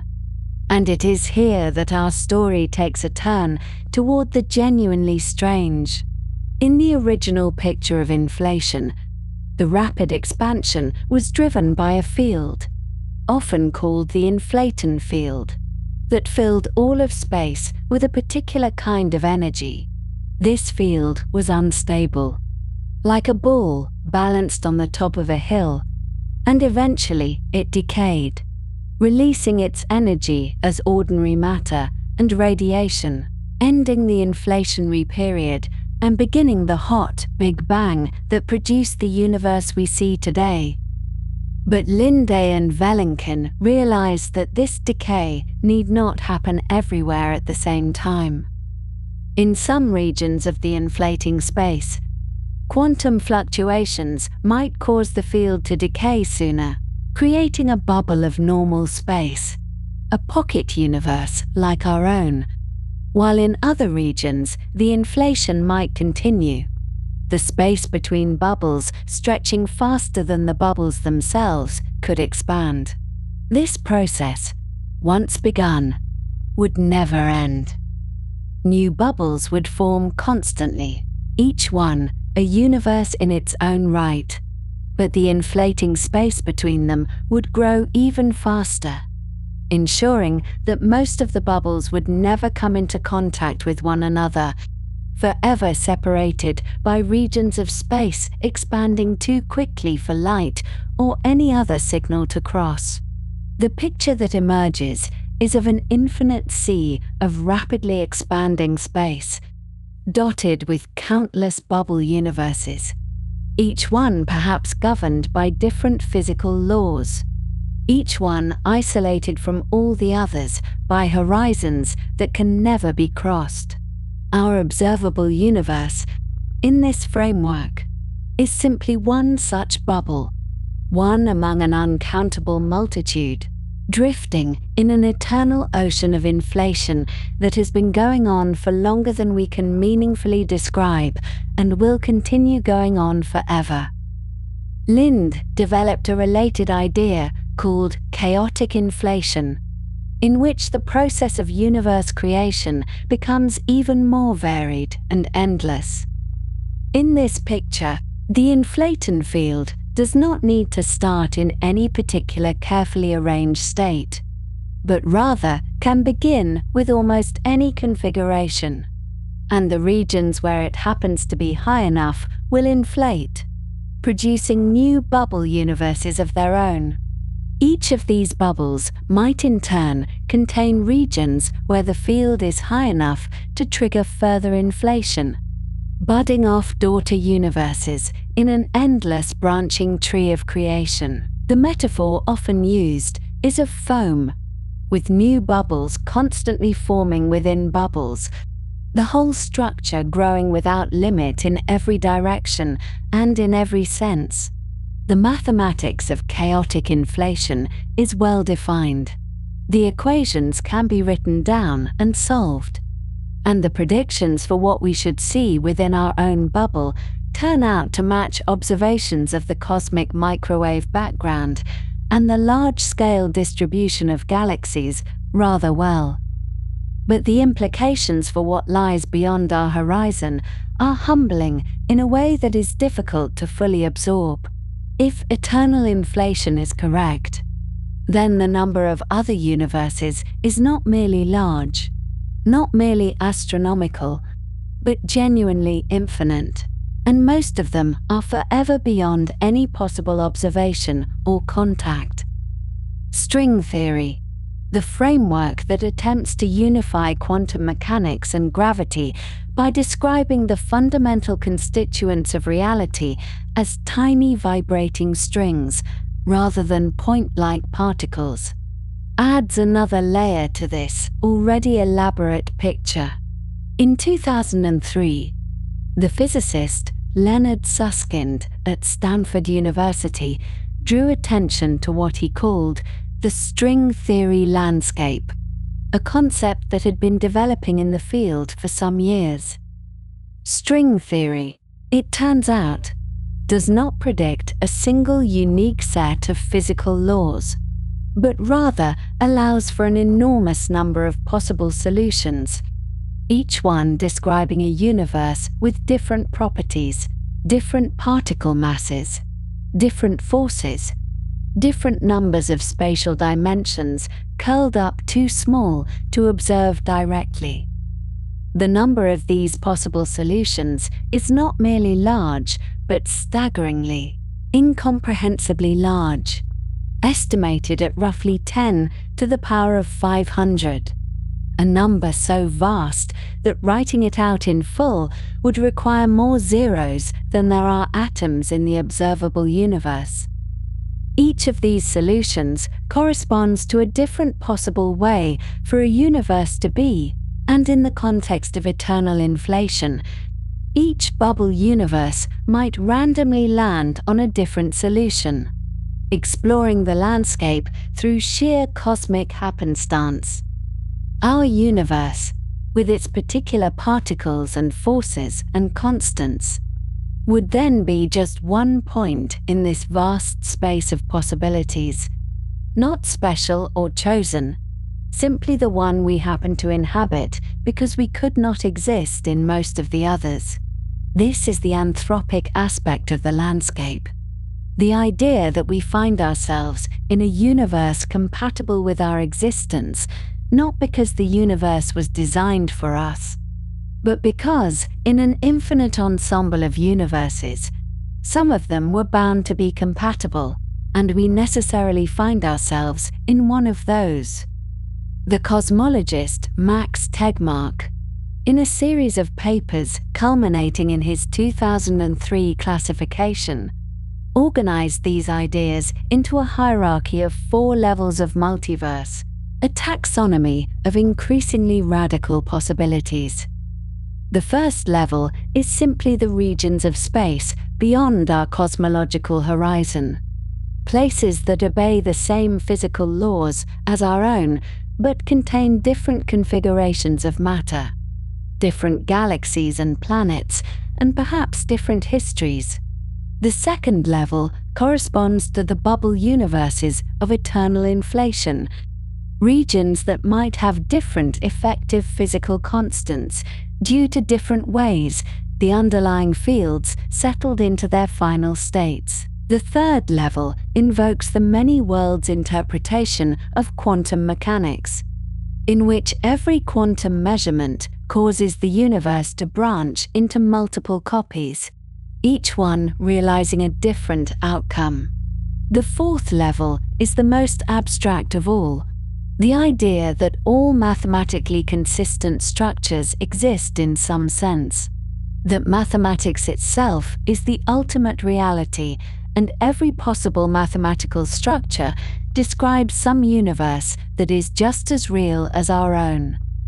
These levels are not competing theories, but rather nested possibilities, each one more speculative and more difficult to test than the last. Most physicists who work on these questions focus on the first 2 levels, which are at least in principle connected to observations of the cosmic microwave background and the large-scale structure of the universe, even if the connections are indirect and the tests are difficult. And then there is a different kind of theory altogether, one that does not imagine other universes existing simultaneously with our own, but rather proposes that our universe is one in a sequence, a link in an endless chain of cosmic cycles. The physicist Roger Penrose, one of the most original and respected mathematical minds of the past century, proposed in 2010 a framework he called conformal cyclic cosmology, a vision in which the Big Bang that began our universe was not the absolute beginning of everything, but rather the transition from a previous universe that had run its course and reached a state of maximum expansion and cooling.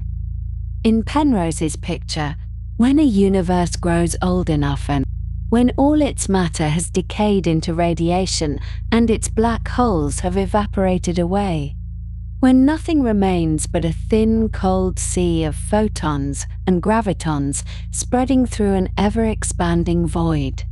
Something remarkable happens.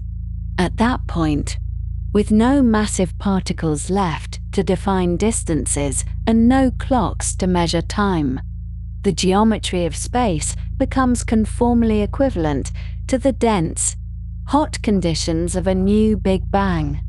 The death of one universe becomes, through a mathematical transformation that Penrose worked out carefully, the birth of another. The infinite future of one cosmic cycle wraps around, in a sense, to become the infinitesimally brief beginning of the next. Penrose and his collaborators even claim to find evidence for this proposal in the cosmic microwave background, in the form of concentric circular patterns that might be the faint echoes of gravitational waves from the previous universe, imprints of events that happened before our Big Bang. These claims remain controversial, with many cosmologists questioning whether the patterns are statistically significant or whether they might have other explanations. But the underlying mathematics is serious, and the idea has not been dismissed out of hand. What unites all of these proposals, from eternal inflation to the string landscape to Penrose's cyclic cosmology, is a kind of vast humility, an extension of what historians of science call the Copernican principle. Copernicus taught us that the Earth is not the center of the solar system. Later, astronomers taught us that the Sun is not the center of the galaxy, that our galaxy is not the center of the universe, that there is no center at all in the conventional sense. These theories take that lesson and extend it without limit, suggesting that our entire observable universe might be just one patch in an infinite sea, one bubble in an endless foam, one cycle in an eternal recurrence. The special status we might be tempted to grant to our own cosmic neighborhood dissolves away, replaced by a picture in which everything we can see or measure or know is an infinitesimally small part of a larger reality that stretches beyond comprehension. It is a humbling thought, but also, in its own quiet way, a peaceful one. A reminder that the universe is far larger and stranger and more wonderful than anything our ancestors could have imagined, and that our role in it is not to stand at the center, but simply to look outward with curiosity and wonder, knowing that the horizon we cannot cross is not a barrier but an invitation, a reminder that there will always be more to dream about, more to imagine, more questions to ask, even if the answers must remain forever out of reach. And so we return now to the scale of the body, to the quiet dimensions of breath and heartbeat, to the place where you lie in stillness while the universe continues its ancient motions all around you. You are here, resting, your body arranged in comfort, your eyes perhaps closed or closing, and as you settle into this moment of peace, it may be worth considering the extraordinary context in which this simple act of resting takes place. You are lying still upon a planet that turns gently on its axis at roughly 1,600 kilometers per hour at the equator, though you feel nothing of this motion, and this planet is itself orbiting a yellow star at approximately 107,000 kilometers per hour. And this star is moving through the galaxy at about 820,000 kilometers per hour.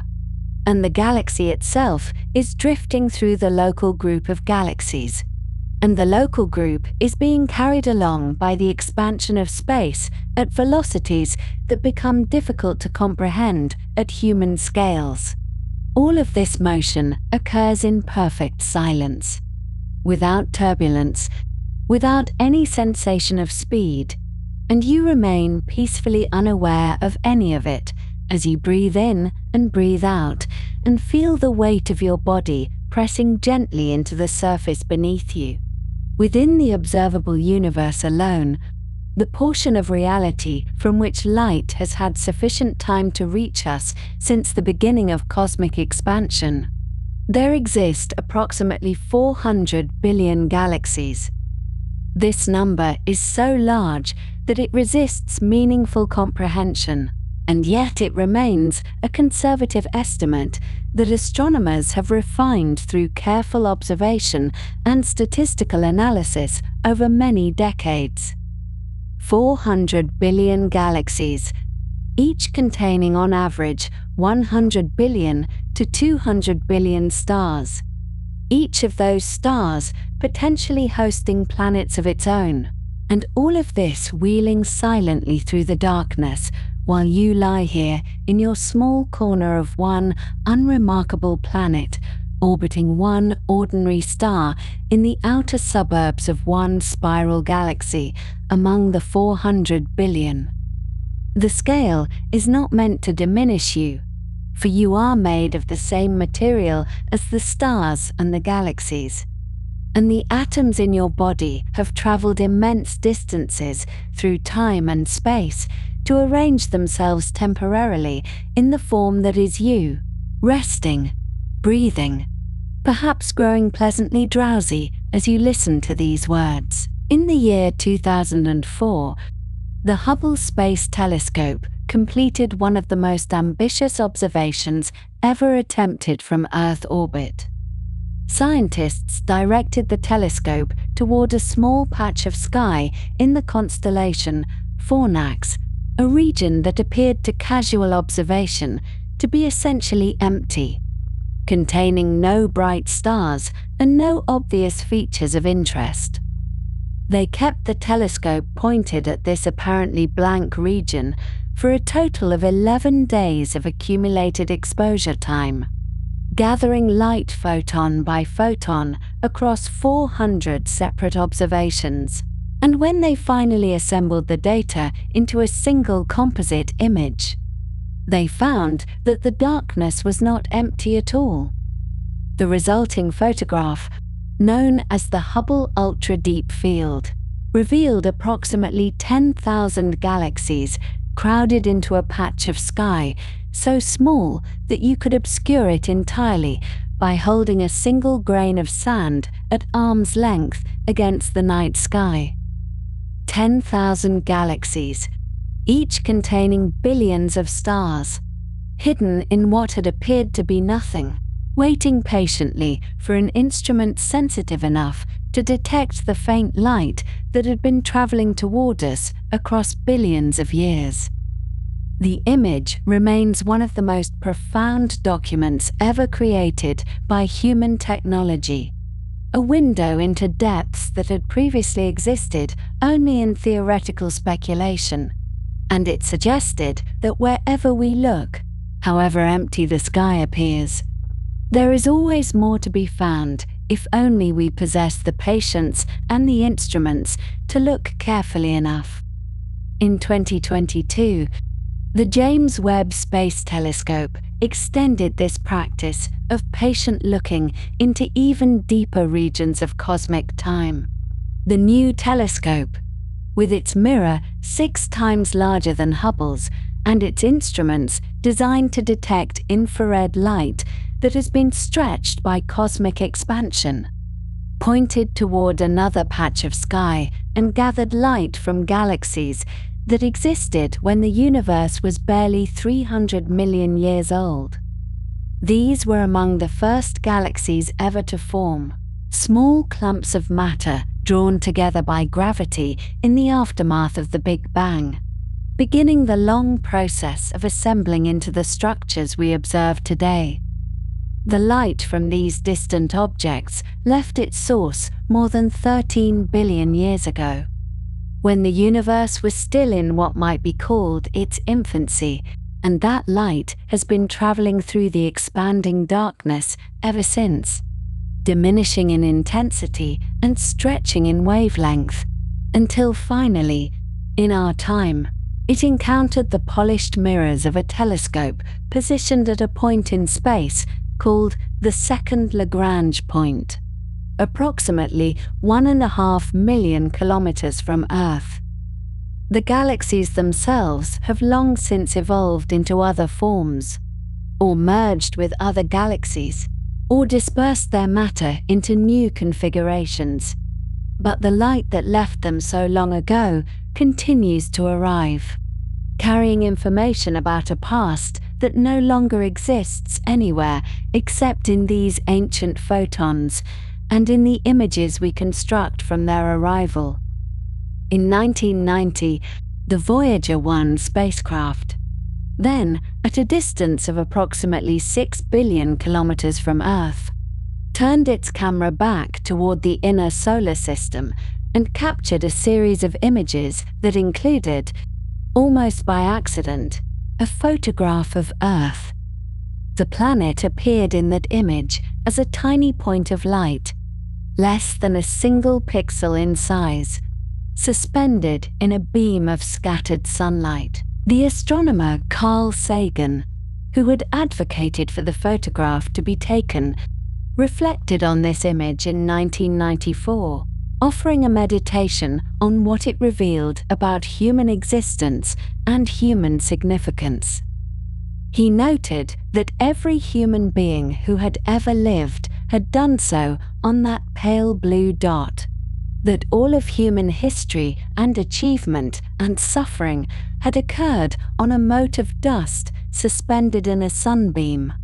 And he suggested that the image ought to inspire both humility about our cosmic smallness and a renewed sense of responsibility for the fragile world we inhabit.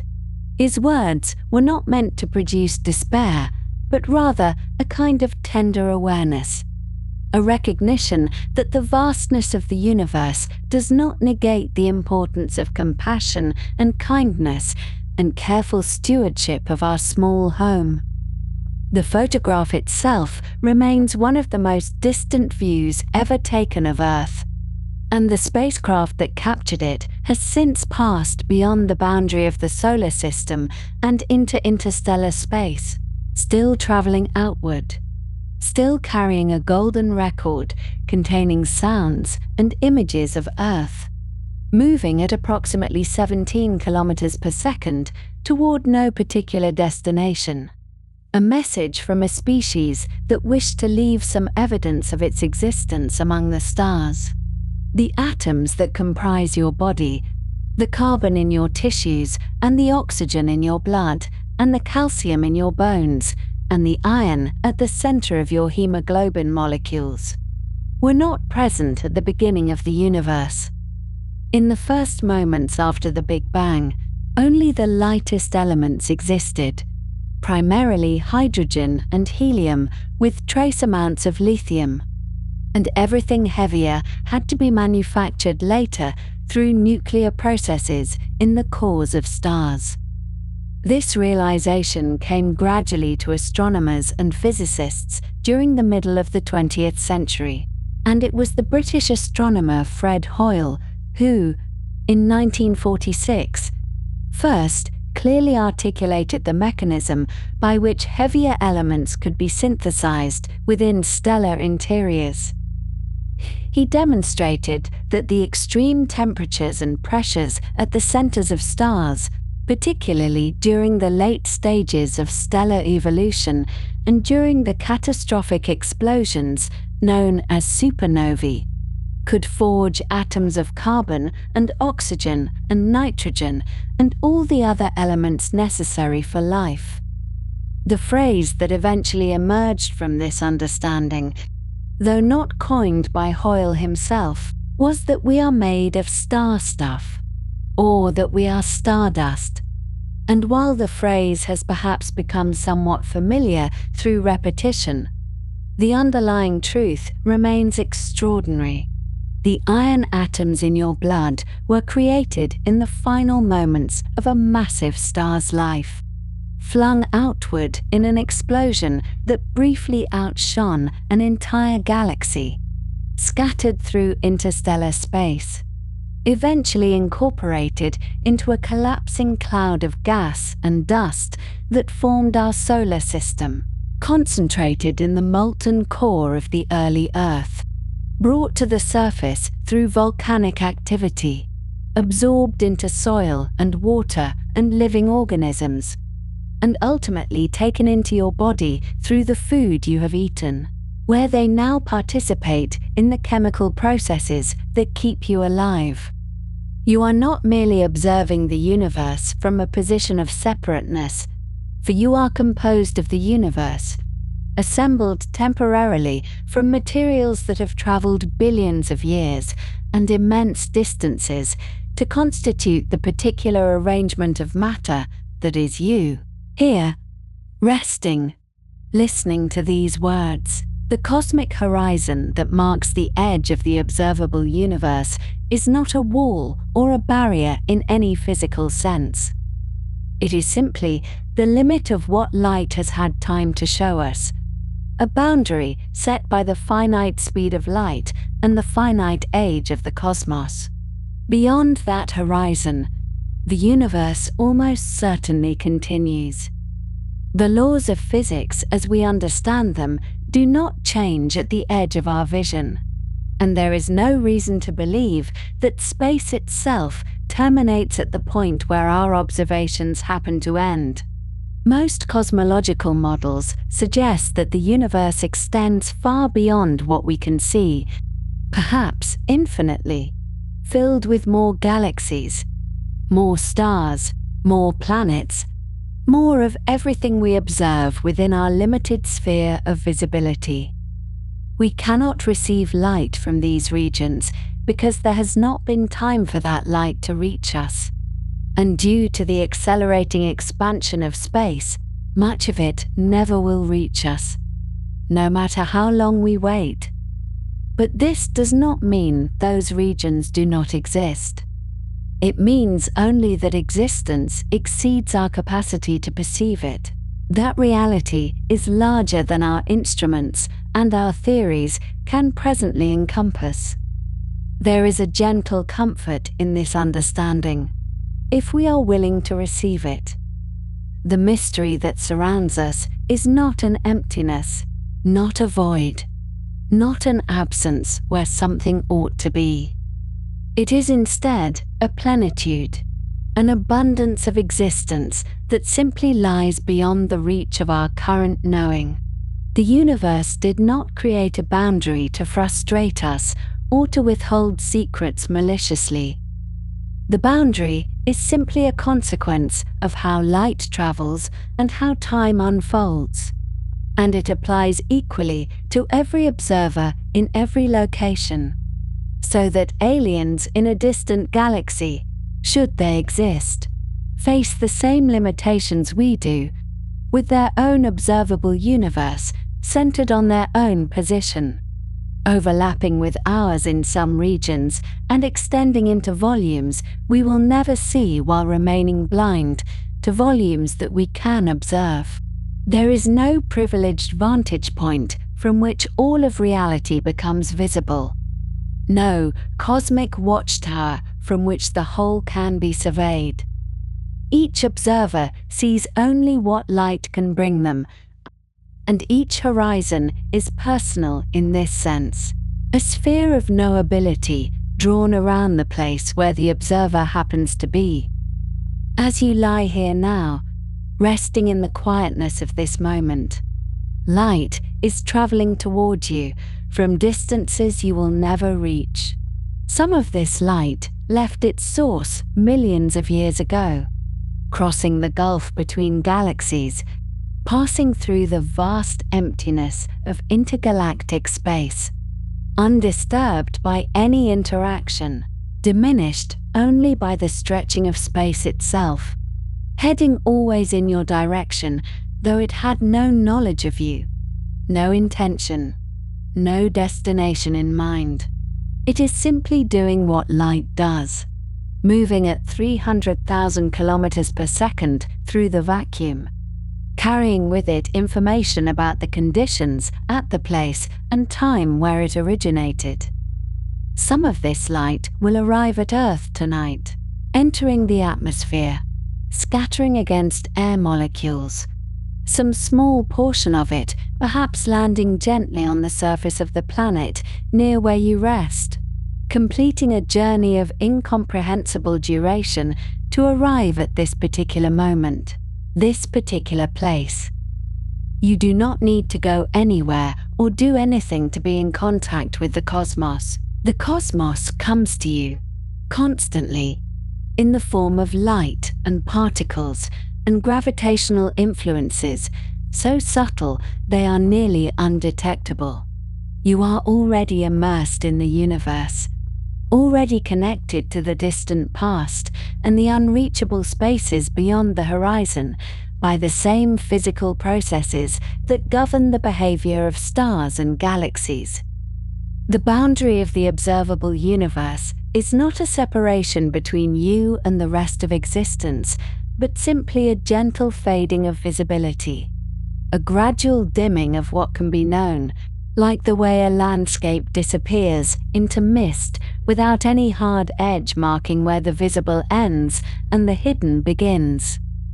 And so you may rest now in this vastness, held by the same gravity that holds galaxies together, made of the same atoms that drift in interstellar clouds, warmed by a star that formed from the debris of earlier stars, on a planet that condensed from dust and gas 4.5 billion years ago, surrounded by a cosmos that continues beyond every limit of perception into distances and durations that words can only gesture toward without ever capturing. The light continues its patient journey as you drift towards sleep, arriving from the past, arriving from places that will never be closer than they are in these photons, arriving as you breathe slowly in and slowly out, as your thoughts grow softer and less distinct, as the vastness holds you gently in its incomprehensible embrace.